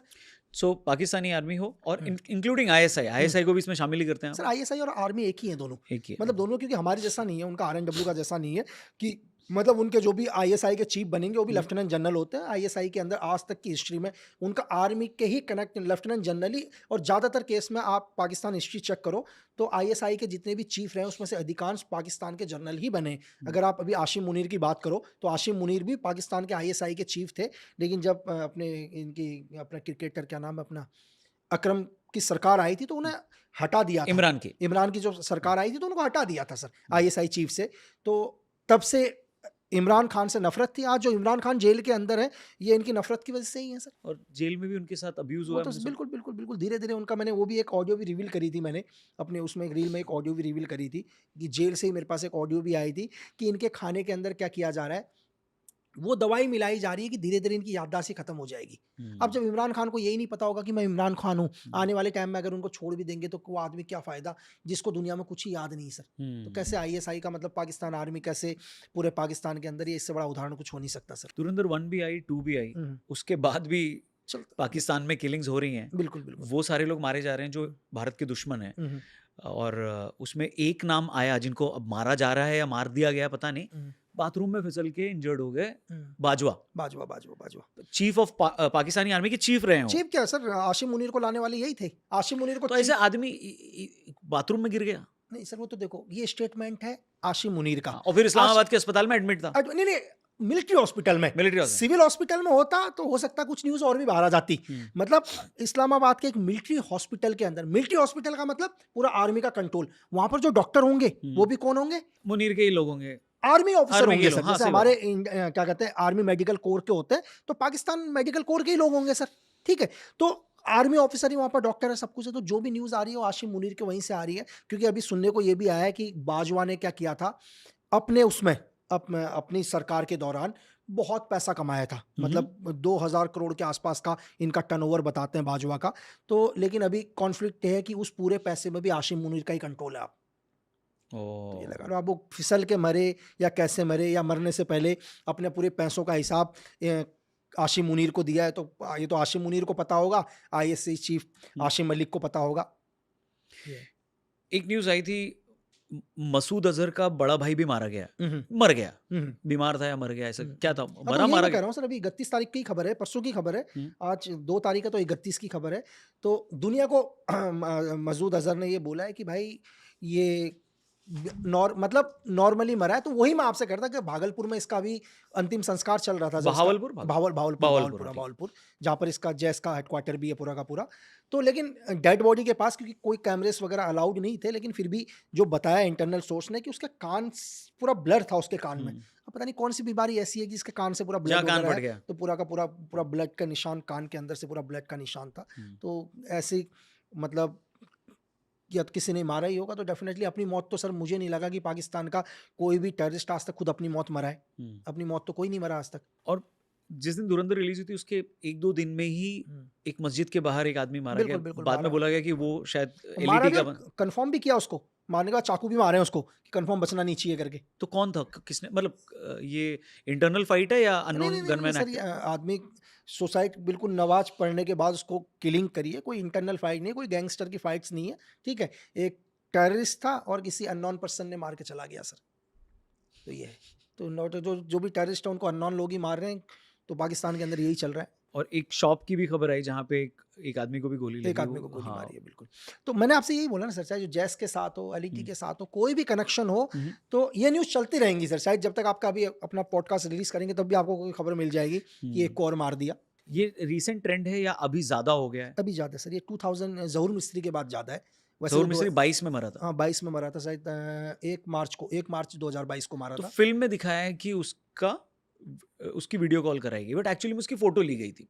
थोड़ा तो फिक्शन डालते ही हैं सर फिल्म हो में। सकता है कि देखो थोड़ा बहुत पिक्चर में फिक्शन तो होता ही है, हाँ, हाँ। है ना। वो तो आपको ऑनलाइन अगर आप गूगल करोगे तब भी आपको गोली चलाते हुए फोटोज आपको तब भी दिख जाएंगी। करेक्ट। अगर आप सीसीटीवी के फुटेज हैं। सीसीटीवी के फोटेज हैं तब हाँ। भी। लेकिन इंटरनली देखो, हम तो ये नहीं बोलेंगे जिसने भी जो भी है टेररिस्ट था सर, मर गया है ना। चीज़ एक आतंकवादी था, मर गया, मरना था। तो जितने भी लोग IC 814 या 2611 से जुड़े हुए थे, उनमें से ज्यादातर लोग या तो खत्म कर दिए एक गए को हैं। जेल के अंदर भी सजा हो गई थी, फांसी की सजा भी हो गई थी एक को जेल के अंदर, IC 814 से एक को जुड़े हुए को। एंड या बाकी जो बचे हैं, तो आपको लगता है सबका नंबर आएगा?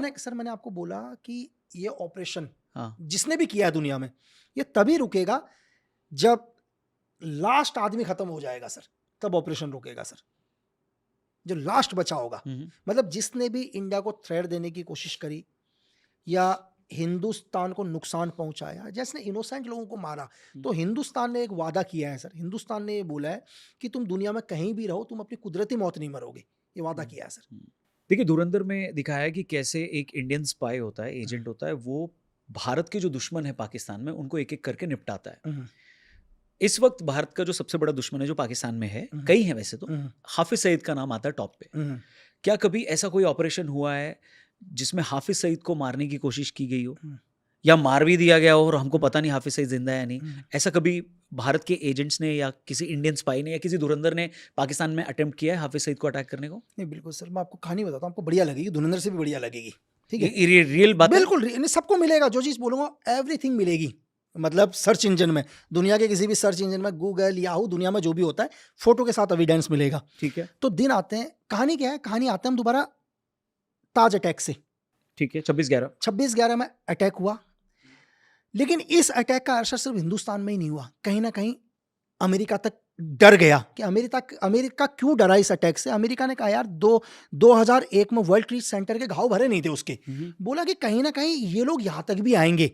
तो अमेरिका ऐसा नहीं है कि वो हिंदुस्तान से प्यार कर रहा है, अमेरिका ने अपना बचाव करने के लिए क्या किया, बोला कि हाफिज सईद को एक इंटरनेशनल टेररिस्ट घोषित करो। ठीक है। और उसने उठाया ये मुद्दा, यूएन में मुद्दा उठाया। लेकिन जैसे ये मुद्दा उसने यूएन में उठाया तो चाइना ने अपने वीटो पावर का यूज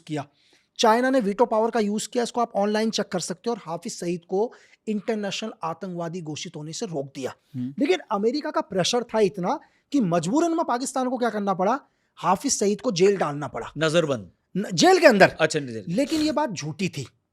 दुनिया को यह लग गया था कि पाकिस्तान ने हाफिज सईद को जेल में डाल दिया, और आईएसआई ने पूरी दुनिया को गुमराह किया। हमेशा ही करता है, इस बार भी किया। लेकिन ये इंफॉर्मेशन मिलती है हमारी एजेंसी को कि हाफिज सईद जेल में नहीं है, बाहर है। हाँ, पाकिस्तान की आईएसआई पूरी दुनिया को गुमराह कर रही है, सीआईए को भी गुमराह कर रही है, अमेरिका को भी गुमराह कर रही है। एक्चुअल में हाफिज सईद जेल में है ही नहीं, पाकिस्तान की किसी भी जेल में नहीं है। हाफिज सईद कहाँ है? किसी अननोन लोकेशन में सेफ है। ये हमारी एजेंसी को पता चलती है। ठीक है।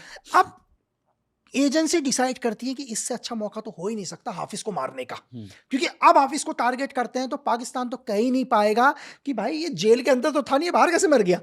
तो पाकिस्तान की तो बदनामी पूरी दुनिया के अंदर। यहीं से एक अननोन गनमैन को, जैसे धुरंधर है ना सर, वैसे किसी गनमैन को एक काम दिया जाता है, अब तुझे एक काम करना है, तुझे क्या करना है, पाकिस्तान के अंदर जाके उसे ढूंढना भी है और मारना भी है। तेरे को उसके लिए पूरी पावर, जो भी तेरे को छूट है।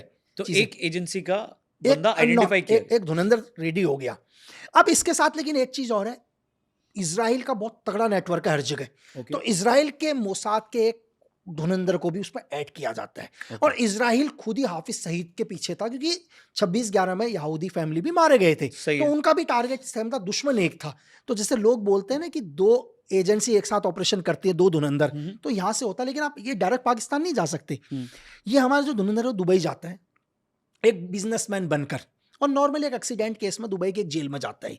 इसका जेल के अंदर मकसद होता है कि पाकिस्तान के बहुत सारे लोग जेल में बंद है दुबई की, ऐसा कौन सा आदमी है जिसका यूज करके ये पाकिस्तान में अपना नेटवर्क खड़ा कर सके। तो जो एक्सीडेंट के केस में ये अंदर जाता है, हाँ, वो फेक केस ही होता है। एक फेक नॉर्मल एक केस, जैसे आप भी एक्सीडेंट केस में हो गए, कल आपकी जमानत हो जाएगी नॉर्मल। ये जानबूझ के हाथों हाथ जमानत है, 2-3 दिन जेल के अंदर रहना, और वहां पर एक आइडेंटिफाई कर लेता है एक बंदे को, ये लड़का ईमानदार सा दिखता है, वो चोरी के केस में अंदर होता है, पाकिस्तानी बंदा, पाकिस्तानी नागरिक होता है बिल्कुल।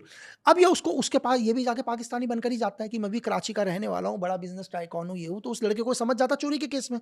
अब बोला चोरी के केस में तो दुबई में नौकरी मिलेगी नहीं। तो बोलते सर क्या करूँ। बोला कि मैं चाहता हूँ कि अपने देश के लिए कुछ करना, पैसा मेरे पास बहुत है, तो तू ईमानदारी दिख रहा है, तेरी मजबूरी थी चोरी करना, तो तू एक काम कर, तुझे मैं जगह बताता हूँ, तू रियल एस्टेट का काम वहां खोल, पैसा मैं लगाऊंगा यहाँ से। अपने धुरंधर ने उस पाकिस्तानी बंदे को बोला, चोर को बोला, चोर को बोला कि मेरा तो दुनिया भर का काम चल रहा है, तो मैं पाकिस्तान में भी अपना, इतना मैंने दुनिया में धन दौलत कमाई, तो मैं क्यों ना पाकिस्तान में भी अपना धंधा करूँ। तो उसको बोलता है मुझे तो अल्लाह मिल गया यार, है ना, कि मुझे साक्षात भगवान अल्लाह मिल गए यहाँ पर। अब इस लड़के को बाहर निकालता है, बाहर निकालने के बाद बोलता है कि तू लाहौर के अंदर जा, लाहौर में, और सबसे देख।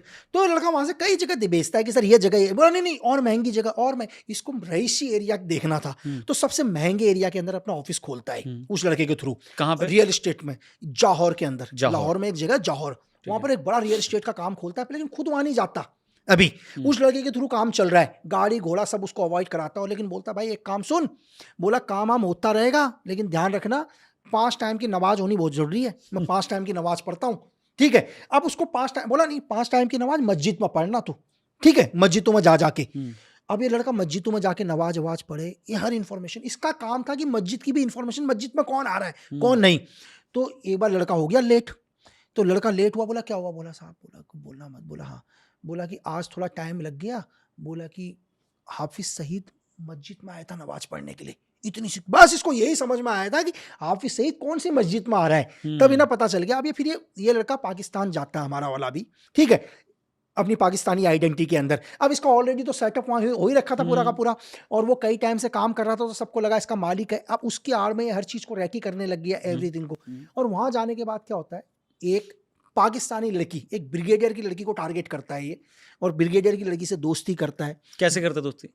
अब क्या होता है, एजेंसी जब भी वर्क करती है, तो एजेंसी वर्क करती है कि एक ब्रिगेडियर की लड़की वो अपनी अम्मी से बहुत प्यार करती है, लेकिन अम्मी उसकी जा चुकी है, लेकिन लड़की अपनी अम्मी की कब्र में जाती है वो, तो बगल में ही वो एक दूसरी कब्र होती है, ये भी उसकी कब्र में जाता है, इसकी अम्मी होती है, अम्मी अब्बू जो भी। तो वहाँ एक लड़की देखती है, यार आज इतना बड़ा बिजनेसमैन, लेकिन एक दो बारी वो हमेशा लड़की नोट करती है कि ये लड़का आता BMW से, ये है, लेकिन आज के टाइम में भी ऐसे लोग हैं, चलो, कि जो अपनी माँ से इतना प्यार करते हैं। तो उसी चीज का इसको पता था कि लड़की के इमोशन अपनी माँ के साथ जुड़े, उसी इमोशन का फायदा उठाता है कि वैसा लड़का, तो धीरे धीरे लड़के इसके करीब आती है, तो धुरंधर फंसा लेता है लड़की को, ब्रिगेडियर की लड़की को, ठीक है। अब लेकिन ब्रिगेडियर की लड़की को फंसाने के साथ जब पाकिस्तान की ब्रिगेडियर की लड़की इसके कंट्रोल में आ गई, तो आर्मी के अंदर एक्सेस जाना, आर्मी के अंदर जाना, रिच और रईस तो है ही है, रईस तो है ही चीज है। तो ये सब एक सिनेरियो इसका अलग चल रहा है, एक सिनेरियो इसका यहाँ भी चल रहा है। अब क्या है, लेकिन सबसे बड़ी चीज कि पाकिस्तान के अंदर एक्सप्लोजिव लाना, वो बहुत बड़ी चीज है, क्योंकि पाकिस्तान को उसी के हथियार से मारना है। अब हाफिज सईद के को मारना है, तो एक धमाके के अंदर हाफिज सईद को उड़ाना चीज है। अब ऐसा तो है नहीं कि यार हाफिज सईद को एकदम से इजी टारगेट आपको मिलेगा नहीं, पूरी ISI की उसकी सिक्योरिटी है, जहां भी जा रहा है पूरी ISI के साथ जा रहा है, तो टारगेट बहुत मुश्किल है। लेकिन उसके लिए सबसे तरीका एक एक्सप्लोजिव, एक सुसाइड अटैक। तो पाकिस्तान की ही आर्मी से 150 kg एक्सप्लोजिव लाया जाता है सर, वो भी काम के लिए, वो भी अरेंज कर लेता है, वो भी अरेंज कर लेता है। तो पाकिस्तान की फौज से उसने 150 किलो RDX भी अरेंज कर लिया। अरेंज कर लिया। हाँ। वो कैसे किया वो लोगों को दिख जाएगा बाद में, इज द डिटेलिंग कि कैसे मतलब एक पाकिस्तान के ऑफिसर को लोग हनी ट्रैप करते हैं। हनी ट्रैप भी एक फॉरेन लड़की से हनी ट्रैप करवाता है। तो हनी ट्रैप करने के बाद 150 kg RDX लाना। अब सबसे बड़ी चीज़ थी इसके लिए एक सुसाइड बॉम्बर का, कि सुसाइड बॉम्बर कैसे आएगा, उसको यूज कौन करेगा, उसको यूज क्यों करेगा। अब खुद तो धुरंधर नहीं करेगा, अब उसके लिए कोई ना कोई सुसाइड बॉम्बर चाहिए। अब सुसाइड बॉम्बर दुनिया में सबसे महारत हासिल है अफगानिस्तान से, ठीक है। अब ये कैसे एक सुसाइड बॉम्बर को लेके आता है। अब इससे ये पता चलता है कि पाकिस्तान के अंदर एक जर्नलिस्ट है, और वो जर्नलिस्ट क्या है, स्पाई है, लेकिन है तालिबान का। अच्छा, है तालिबान का। तो पाकिस्तान की ही एक जो इसकी सोर्स, एक लड़की उसको ट्रैप करती है, और वो एक दिन बता देता है कि भाई मैं तो तालिबानी हूँ, मैं तो तालिबानी हूँ। अफगान से हूँ मैं, जब लड़की नफरत दिखाती है अपने पाकिस्तान के खिलाफ चीजें, मतलब आदमी को कि मैं ये तो बोलता है मैं भी इनसे नफरत करता हूँ, मैं कोई पाकिस्तानी नहीं हूँ। तो ये धुरंधर की अपने धुरंधर की कोई उसी की एक एसेट कॉन्टैक्ट रहती है, एसेट होती है, उसी की एक एसेट होती है। वो एक तालिबानी से दोस्ती करती है उसको, हाँ, उसको फंसाती और है उसके मुंह से निकलवा देती है बात कि भाई मैं भी पाकिस्तान का दुश्मन हूँ। हाँ, दुश्मन हूँ बिल्कुल, और मिलके करेंगे। और ये बात धुरंधर तक आ जाती है अपने। हाँ, ये भी धुरंधर तक आ, कि मिल गया भाई। अब धुरंधर उसको बोलता है भाई देख तू जिंदा तो रह नहीं पाएगा। तो बोलता है कि मेरा एक काम कर दे। बोला क्या? बोला मुझे कैप्सूल चाहिए। Capsule is the code word of suicide bomber. Capsule बोलते हैं, कैप्सूल की कैप्सूल चाहिए। और ये कहाँ का कोड वर्ड है? ये अपने अफगान का कोड वर्ड है कि कैप्सूल तुम्हें कौन सा चाहिए। अब सबसे बड़ी चीज, सर दर्द होगा तो आदमी जाके कैप्सूल। अब सबसे बड़ी चीज क्या है कि सुसाइड बॉम्बर भी पहली बार पता चला कि सुसाइड बॉम्बर की भी अलग अलग कीमत। जो 4 महीने से मरने की ट्रेनिंग ले रहा है उसकी कीमत सस्ती, जो 3 साल से मरने के लिए बैठा हुआ उसकी कीमत ज्यादा। अब आप समझ रहे हैं? अच्छा, ये रेट कार्ड है उनका? रेट कार्ड है कि मतलब कितना खतरनाक है एक सुसाइड बॉम्बर। जो 3 महीने पहले है साला, उसको तुमने ज्यादा दिन रख दिया तो क्या पता वो जीने की तमन्ना हो जाए उसके अंदर। अब एक सुसाइड बॉम्बर को, और जो 3 साल का है उसको डेफिनेटली फटेगा, डेफिनेटली फटेगा वो तो। लेकिन उसको पाकिस्तान में एक ऐसी जगह रखना जहां उसमें जीने की चाहत ना आ जाए दोबारा। मेरे समझ रहे हो ना? टीवी दिखाना, ना नमाज वगैरह पढ़ाना, मतलब उसको जिस माहौल से लेकर आया उसको उसी माहौल तक रखना। अब इसके बाद नहीं, फिर वो बंदा आइडेंटिफाई करती है वो उस तालिबानी की मदद से, अब ये क्या करता है? बॉर्डर क्रॉस करता है। बॉर्डर क्रॉस किससे करवाता है? उसी लड़की का फायदा उठा के, जो ब्रिगेड कमांडर की लड़की होती है। एक जगह है पाकिस्तान की, तुरखम, पाकिस्तान और अफगानिस्तान को जोड़ता है तुरखम बॉर्डर। वहां से बॉर्डर क्रॉस करके जाता है, और शायद उस टाइम 2021 के आसपास में मतलब करेंसी के अंदर 2 CR के अंदर एक सुसाइड बॉम्बर को लेके आता है। 2 करोड़ के अफगानिस्तान से एक सुसाइड बॉम्बर को लेके आता है। लेकिन जब बॉम्बर को लेके आता है उसको शक हो जाता है, जिस जो दुबई से लेकर आया था उसको शक हो जाता है। अच्छा, उस चोर को, उस लड़के को शक हो जाता है कि कुछ गड़बड़ है। तो होता क्या है फिर, उस लड़के की एक ही तमन्ना थी कि मेरी अम्मी अब्बू लोग यहाँ से दुबई निकले। वो दुबई सेटल करता है। तो कहानी के अंदर एक चीज है कि उस लड़के को अकेले करना पड़ता है उसको। अच्छा, तो जिस लड़के को उसने अपना बिजनेस का फेस बनाया, उसके अम्मी अब्बू को वो दुबई सेटल करते हैं। हाँ, बोलता है कि हाँ उसको, मतलब ये ट्रैप में ले लेता है कि अपने अब्बू को बोल को तुम जाओ और मैं 1-1.5 महीने तक बात नहीं कर पाऊंगा, इसके बाद मैं भी आऊंगा दुबई। अब उसको पता है कि 1-1.5 महीने तक इसके अब्बू अम्मी तो इससे बात नहीं कर पाएंगे, और उस लड़के को हो जाता है शक।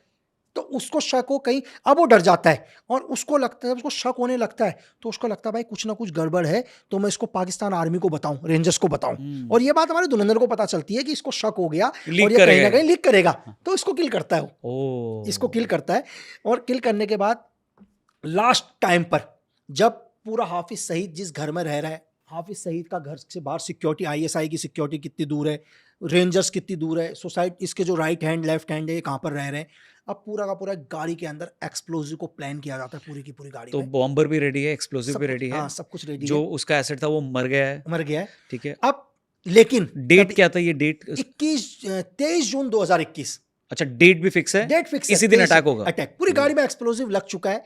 अब जैसे एक्सप्लोजिव लगता है, एक कॉल आता है, सस्पेंस कॉल।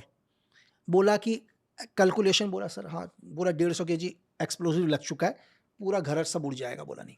बोला एक काम कर दो, 100 kg हटाओ उसमें से। बोला सर टारगेट बच जाएगा। बोला नहीं।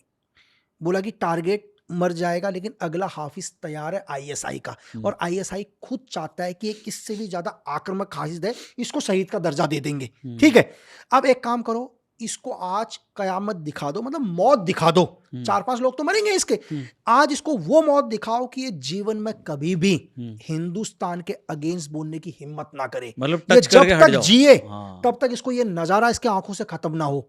अब होता क्या है, तो उस RDX की गाड़ी को वहां लगाया जाता है। लेकिन हमारे धुरंधर को आप लगता है घर का एड्रेस पता है इसमें क्या था? 116 नंबर, 116 नंबर, ये जो हाउस नंबर, जौहर में? जौहर 116 नंबर। अब लेकिन हमारे धुरंधर को लगता है कि इस कैप्सूल का कहीं और इस्तेमाल हो सकता है, क्योंकि आप गाड़ी वहां तक नहीं भेजनी। हाँ। तो गाड़ी को इसके गेट के पास खड़ी कर दिया जाता है, उस कैप्सूल को निकाल लेता है, कैप्सूल को यहाँ 2 यूज करोड़ नहीं का करता, कैप्सूल। उस कैप्सूल को सेफ रखता है कि यूज करना है।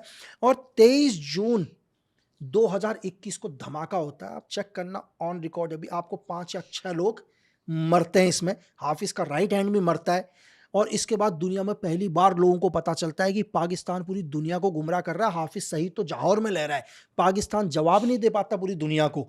और तो फिर इसके बाद घायल होता है वो? घायल होता है, घायल उसको, हाफिज सईद घायल रहा, हॉस्पिटल में एडमिट रहा हाफिज सईद। इसके बाद एक टैगलाइन होता है कि हमें न्याय नहीं चाहिए, हमें समाधान चाहिए। तो बोलता है सर काम हो गया। तो यहाँ से जो कॉल पर बात करता है वो एक टैगलाइन बोलता है कि ये आज का भारत है, न्याय नहीं समाधान चाहिए। मतलब समाधान, न्याय, आपने आदमी मार दिया तो समाधान नहीं है, मतलब आज के बाद आपके ऊपर कोई हमला करने की कोशिश ना करे, हमें वो समाधान चाहिए। तो आज वो हालत है कि 23 जून 2021 के बाद आप मुझे हाफिज सईद का कोई स्टेटमेंट नहीं दिखा सकते इंडिया के आगे, वो कभी बाहर ही नहीं निकल रहा है। और खुद आज ये हालात हो गए हैं कि एलईटी खुद परेशान है, एलईटी परेशान है कि ये हाफिज खत्म हो तो कमांड किसी और को दी जाए। लेकिन आसिम मुनीर हाफिज सईद को मार नहीं सकते, ना आसिम मलिक मार सकता है, अगर इन्होंने मार दिया तो एलईटी इनके अगेंस्ट हो जाएगा। तो आज पूरा ISI, पूरा पाकिस्तान आर्मी खुद हाफिज सईद को झेल रहा है इस टाइम। तो कभी कभी कहावत है ना कि दुश्मन को नहीं मारा जाता सर, दुश्मन को तुम क्या कर दो, एक लीडर को तुम मतलब सबसे कायर कमजोर आदमी उसकी कुर्सी पर बैठा दो, ताकि उसकी पूरी की पूरी ऑर्गेनाइजेशन ही खत्म हो जाए। देखो ये क्यों, ये भी आपको ये समझाने की कोशिश करता हूं, क्योंकि हमने पढ़ा कि नेपोलियन ने क्या बोला, ये क्यों RDX को, मतलब जो भी एक्सप्लोजिव था उस एक्सप्लोजिव को क्यों कम किया गया। नेपोलियन ने एक टैगलाइन बोली जीवन में, नेपोलियन ने बोला कि मैं दुनिया में उस फौज से कभी नहीं डरता जिस फौज के सारे फौजी शेर हो, लेकिन जो उसका लीडर हो वो एक बकरी और कायर हो। चाहे उसकी पूरे फौज में शेर हो, लेकिन बोला मुझे उस फौज से डर लगता है जिसकी पूरी फौज कायर या बकरियों की हो, लेकिन उसका जो लीडर हो वो शेर हो। बोला हमेशा डिपेंड करता है लीडर के ऊपर कि फौज कैसी होगी, इसलिए हमेशा लीडर से डर लगना चाहिए। ये नेपोलियन का टैगलाइन था। तो आज उसी एलईटी का सबसे कमजोर आदमी उसको कमांड कर रहा है हाफिज सईद 2021-23 जून के बाद, जबकि लखवी सेकंड बैठा हुआ है। अगर आप इसके सेकंड यूनिट कमांडर देखो, जो ग्राउंड ऑपरेशन जो लखवी करता है, लखवी आज खुद चाह रहा है कि साला ये हाफिज मरे तो मैं कमांड करूं। तो आप कह रहे हैं 2021-23 जून से कोई पब्लिक अपीयरेंस या बड़ी बड़ी जो सभाएं करता था वो कुछ नहीं अब नहीं कर, वो सब पुराना आता है, सब पुराना। वो बैक जो पहले के आप वीडियोस देखेंगे, हाफिज का कोई भी डायरेक्ट स्टैम्प आप वो नहीं देखोगे बस। तो पाकिस्तान उसको बचा रहा है। पाकिस्तान जिंदा, पाकिस्तान खुद परेशान है सर इस टाइम। पाकिस्तान को चाहिए इस टाइम, आप पाकिस्तान के अंदर, पाकिस्तान पूरा कॉन्फ्लिक्ट में, उसकी आर्मी के अंदर अलग विद्रोह चल रहा है सर। उसके आर्मी के एक्स जनरल अभी फिसल के मर जाते हैं, ठीक है। आसिम मुनीर के सारे अगेंस्ट हो रखे हैं। आसिम मुनीर के अगेंस्ट क्यों हो रखे हैं सारे के सारे लोग? क्योंकि देखो पाकिस्तान के अंदर हमेशा आर्मी का ही कंट्रोल रहा है सर 1947 के बाद। अब क्या हो गया, आसिम मुनीर ने जीवन भर आर्मी की कुर्सी ले ली, यानी कि फील्ड मार्शल बन गए वो जबरदस्ती के। फील्ड मार्शल मतलब जंग उन्होंने कोई जीती नहीं और फील्ड मार्शल बन गए। लेकिन मरने तक क्या होगा, पाकिस्तान की आर्मी में किसका कंट्रोल रहेगा? आसिम मुनीर का कंट्रोल रहेगा, क्योंकि चीफ ऑफ स्टाफ भी बन चुके हैं, चीफ ऑफ मतलब तीनों सेनाओं के चीफ भी बन चुके हैं वो लोग। तो लेकिन जितने भी नीचे के रैंक के जो भी थे, जो जनरल थे उनके, वो तो नाराज ही हो गए ना सर अब, कि यार जीवन भर के लिए तो यही रहेगा, क्योंकि हमने एक सपना देखा था कि हम भी कभी आर्मी के एक जनरल बनेंगे। तो पाकिस्तान की आर्मी के अंदर भी एक बड़ा कॉन्फ्लिक्ट हो चुका है सर, बहुत बड़ा कॉन्फ्लिक्ट अंदर। मेजर इकबाल का जो कैरेक्टर दिखाया है वो असली में भी उतना ही ब्रूटल था जैसा फिल्म में दिखाया है, कि अर्जुन रामपाल पूरी आंखें नोच लेता है? नहीं सर, मेजर इकबाल, देखो आप मेजर तो नहीं कहेंगे, मेजर इसको टाइटल दिया हुआ है। ऐसा नहीं है कि लोग इसको बोले कि ये पाकिस्तान आर्मी का ऑफिशियली आर्मी ऑफिसर या मेजर रहा है। जिहादी था वो, जिहादी था। लेकिन ISI का बहुत सपोर्टर, अच्छा, मतलब बहुत ही, मतलब क्रूर, जिसको बहुत ही क्रूर बोलते हैं। क्योंकि इंटरनेट पे लिखा है कि ये बंदा ओसामा के मरने के बाद उससे सेकंड सबसे पावरफुल था। तभी अगेंस्ट हुआ था अमेरिका इसके। अमेरिका क्यों अगेंस्ट हुआ था? क्योंकि ओसामा मरने के बाद अलकायदा को इसने ज्वाइन किया, ये अलकायदा का, तो अमेरिका को लगा सेकंड ओसामा हो सकता है अमेरिका के लिए। और आपको पता है शॉकिंग चीज होगी कि 2001 से CIS को ढूंढ रही थी, और आपको पता है CIA इसे 11 साल तक नहीं पकड़ पाई सर। और कब पकड़ी? जब आईएसआई ने खुद इंफॉर्मेशन लीक करी। क्योंकि आईएसआई के लिए भी थ्रेट था ये? आईएसआई के लिए थ्रेट क्या था? इसने खुद जीएचक्यू को उड़ाने की प्लानिंग कर दी थी इस्लामाबाद में कि मैं जीएचक्यू को उड़ाऊंगा करके। और आपको एक और शौक होगा कि इसने परवेज मुशर्रफ के ऊपर भी हमला करवाया था। जबकि फिल्म में एक डायलॉग है कि मैंने एक हिंदुस्तानी का सर काट के मुशर्रफ के दस्तरखान में रखा। और बाद में इसने मुशर्रफ के ऊपर भी हमला करवाया। खुद ही समझ लो कि अगेन मतलब इसने ये सोचा कि मुझसे ज्यादा पावरफुल कोई है ही नहीं। तो आप यहां से आईएसआई कितनी डेंजर है, जिस सीआईए को हम लेते हैं कि सीआईए कितनी पावरफुल है, लेकिन ये सोचो कि जब तक आईएसआई ने नहीं चाहा, आईएसआई ने सीआईए के हाथों से मरने नहीं दिया सर। आप यहीं से अंदाजा लगा सकते हैं। तो ये उतना ही क्रूर था जितना फिल्म में दिखाया गया? उससे भी ज्यादा क्रूर सर। देखो पिक्चरों के अंदर हर चीज एक लिमिट है, क्योंकि बच्चे भी पिक्चर को देख रहे हैं, तो मैं नहीं मानता कि इतना क्रूर पिक्चर में दिखा पाए। जिस दिन लोगों ने टेररिज्म को देख लिया, जिस दिन लोगों ने वास्तव में टेररिज्म देख लिया, तो मैं कह रहा हूं कि दुनिया में उसके बाद वो कभी कुछ देखना ही नहीं चाहेंगे सर। इतना मुश्किल, इतना मतलब क्रूर होता आतंक इतना क्रूर। आपने कभी आदमी की खाल को निकलते हुए देखा ऐसे करके, छीलते हुए? नहीं। मेरे पास एक वीडियो थी, उस वीडियो के अंदर पता है क्या कर रहे हैं? चापर से आदमी की खाल को ऐसे निकाल रहे हैं जैसे हम लोग लौकी नहीं छीलते हैं, कद्दू अद्दू। जिंदा आदमी का 2 आदमी ने उसके पैर पकड़ रखे हैं, एक आदमी ने उसकी गर्दन के ऊपर पैर रखा हुआ है, और तीसरा आदमी क्या कर रहा है, मतलब दो आदमी ने उसके पैर को दबा रखा है, एक आदमी ने उसकी गर्दन को दबा रखा, और तीसरा आदमी क्या कर रहा है? चमड़ी छील रहा है उसकी। आप सोचो आप सर, और उसकी वीडियो बन रही है ऊपर से जिंदा आदमी की। तो ये क्रूरता है सर। जब भी कोई एजेंट पकड़ा जाता है ऐसे किसी दुश्मन देश में, तो उसके साथ भी इतनी ब्रुटैलिटी होती है जो फिल्म में जैसे दिखाया है? सर देखो, कभी भी दुनिया का कोई भी एजेंट पकड़ा जाए तो वो बोले कि सबसे इजी हो। सर आपने धुरंधर, मैंने पिक्चर में आपकी एक चीज, क्यों मारा धुरंधर में रणवीर सिंह ने अपने ही एक आलम भाई को? क्यों मारा सर? जूस वाले को क्यों मारा पता है? क्योंकि मौत बहुत इजी है। मेरी बात समझ रहे हो? ऐसा नहीं है कि वो प्यार नहीं करता था, वो बहुत प्यार करता था। बाद में मतलब वो जीवन में कभी नहीं भूलेगा उसको कि यार मतलब जिस आदमी ने अपने लिए उसने यहाँ नाइफ मारा, उसने मारा क्योंकि वो बहुत, मौत तो बहुत इजी है ना सर। लेकिन अगर वो आईएसआई के हाथ लग जाएगा तो आईएसआई 1 दिन 1000 दिन के बराबर बना देगा सर। तो इसलिए मारा कि ये इजी तरीका है कि भाई तेरे को मैंने अभी कुछ नहीं यार 2 सेकंड का खत्म हो गया। तो मौत तो सबसे इजी है। अगर मैं ब्रूटल के मामले में बोलूं तो मौत 1% भी नहीं है, 100% और खतरनाक होता है टॉर्चर आप देख ही नहीं पाओगे। तो अगर कंट्री को पता है, देश को पता है कि उसका एजेंट पकड़ा गया है और टॉर्चर हो रहा है उस पे, तो ओपनली उसको बचाने के लिए या रेस्क्यू कराने के लिए भी ऑपरेशंस होते हैं, या छोड़ दिया जाता है और उनको ब्रीफ होती है कि भाई पकड़े गए तो खत्म, तुम्हारे ऊपर है? सर देखो, हमारा देश आज अपने किसी भी स्पाई के लिए पूरी जान लगा देता है सर। ये प्रेजेंट पर है, ये लोगों को धीरे धीरे और समझ में आएगा, जब लोगों को धीरे धीरे इन्फॉर्मेशन मिलेगी, लोगों को जब सच पता चलेगा।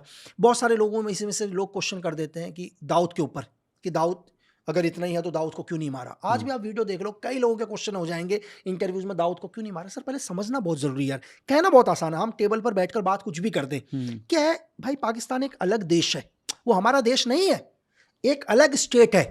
एक अलग स्टेट में एक अलग कानून चलते हैं, और जब भी किसी देश के किसी आदमी को वो देश सपोर्ट करे, वहां की मिलिट्री सपोर्ट करे, वहां की इंटेलिजेंस उसे सपोर्ट करे, तो उसे मारना, अगर मैं ये बोलूंगा कि असंभव नहीं है, तो दुनिया का सबसे मुश्किल है सर। आप नहीं मार पाओगे। आप ये एक एग्जांपल लगाकर सोचो कि दुनिया के अंदर, आप हिंदुस्तान में ही लेकर चलोगे, सपोज करो कि आज आपको हिंदुस्तान की आर्मी बोलती है कि हम तुम्हें सेव करेंगे, क्या ब्रह्मांड की कोई ताकत है तुम्हें मार दे? सर मुझे बता दो।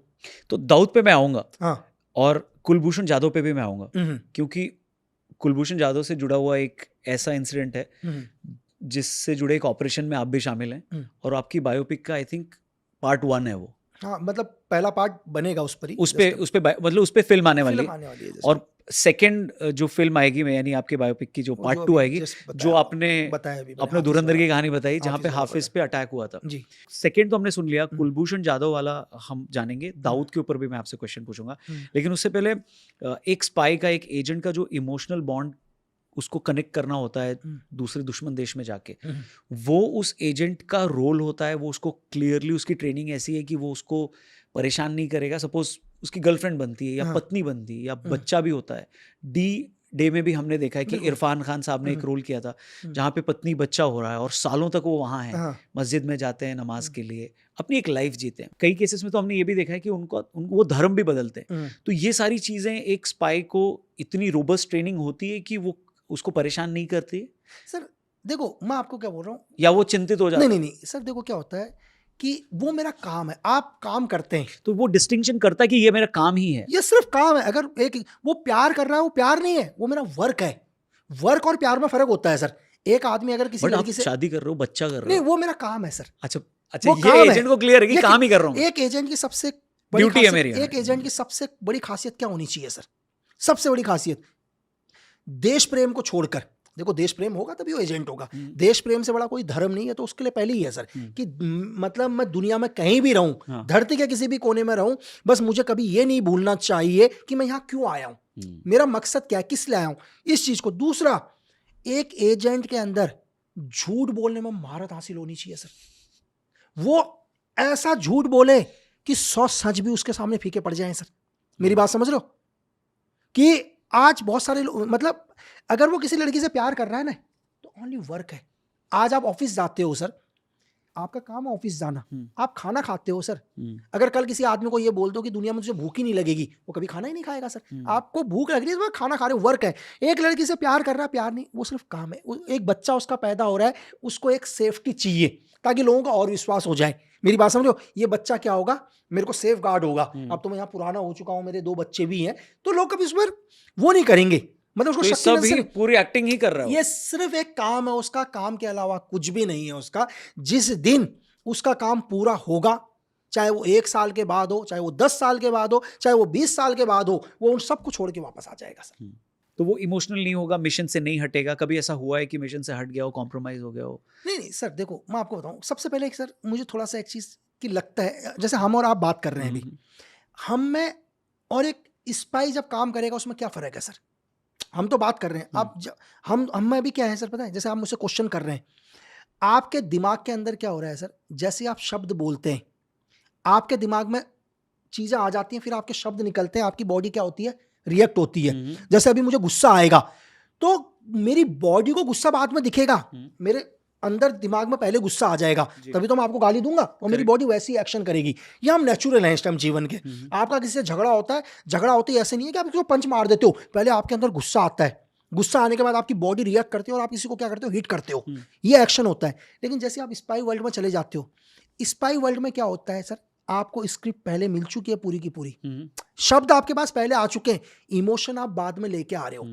यहां उल्टा है, हमारी रियल लाइफ के अंदर क्या होता है, इमोशन हमारे पहले आ चुके होते हैं। मुझे पहले क्या होता है, रोना आ जाता है, बाद में मैं रोता हूं ना सर, मतलब मेरे अंदर क्या है, इमोशन पहले है, चीजें बाद में निकल रही हैं। उस दुनिया के अंदर क्या होता है, स्पाई वर्ल्ड के अंदर क्या है सर, कि मेरे पास शब्द पहले आ चुके हैं, मुझे उन्हीं शब्दों के आधार पर, उस कहानी के आधार पर इमोशंस को लाना है।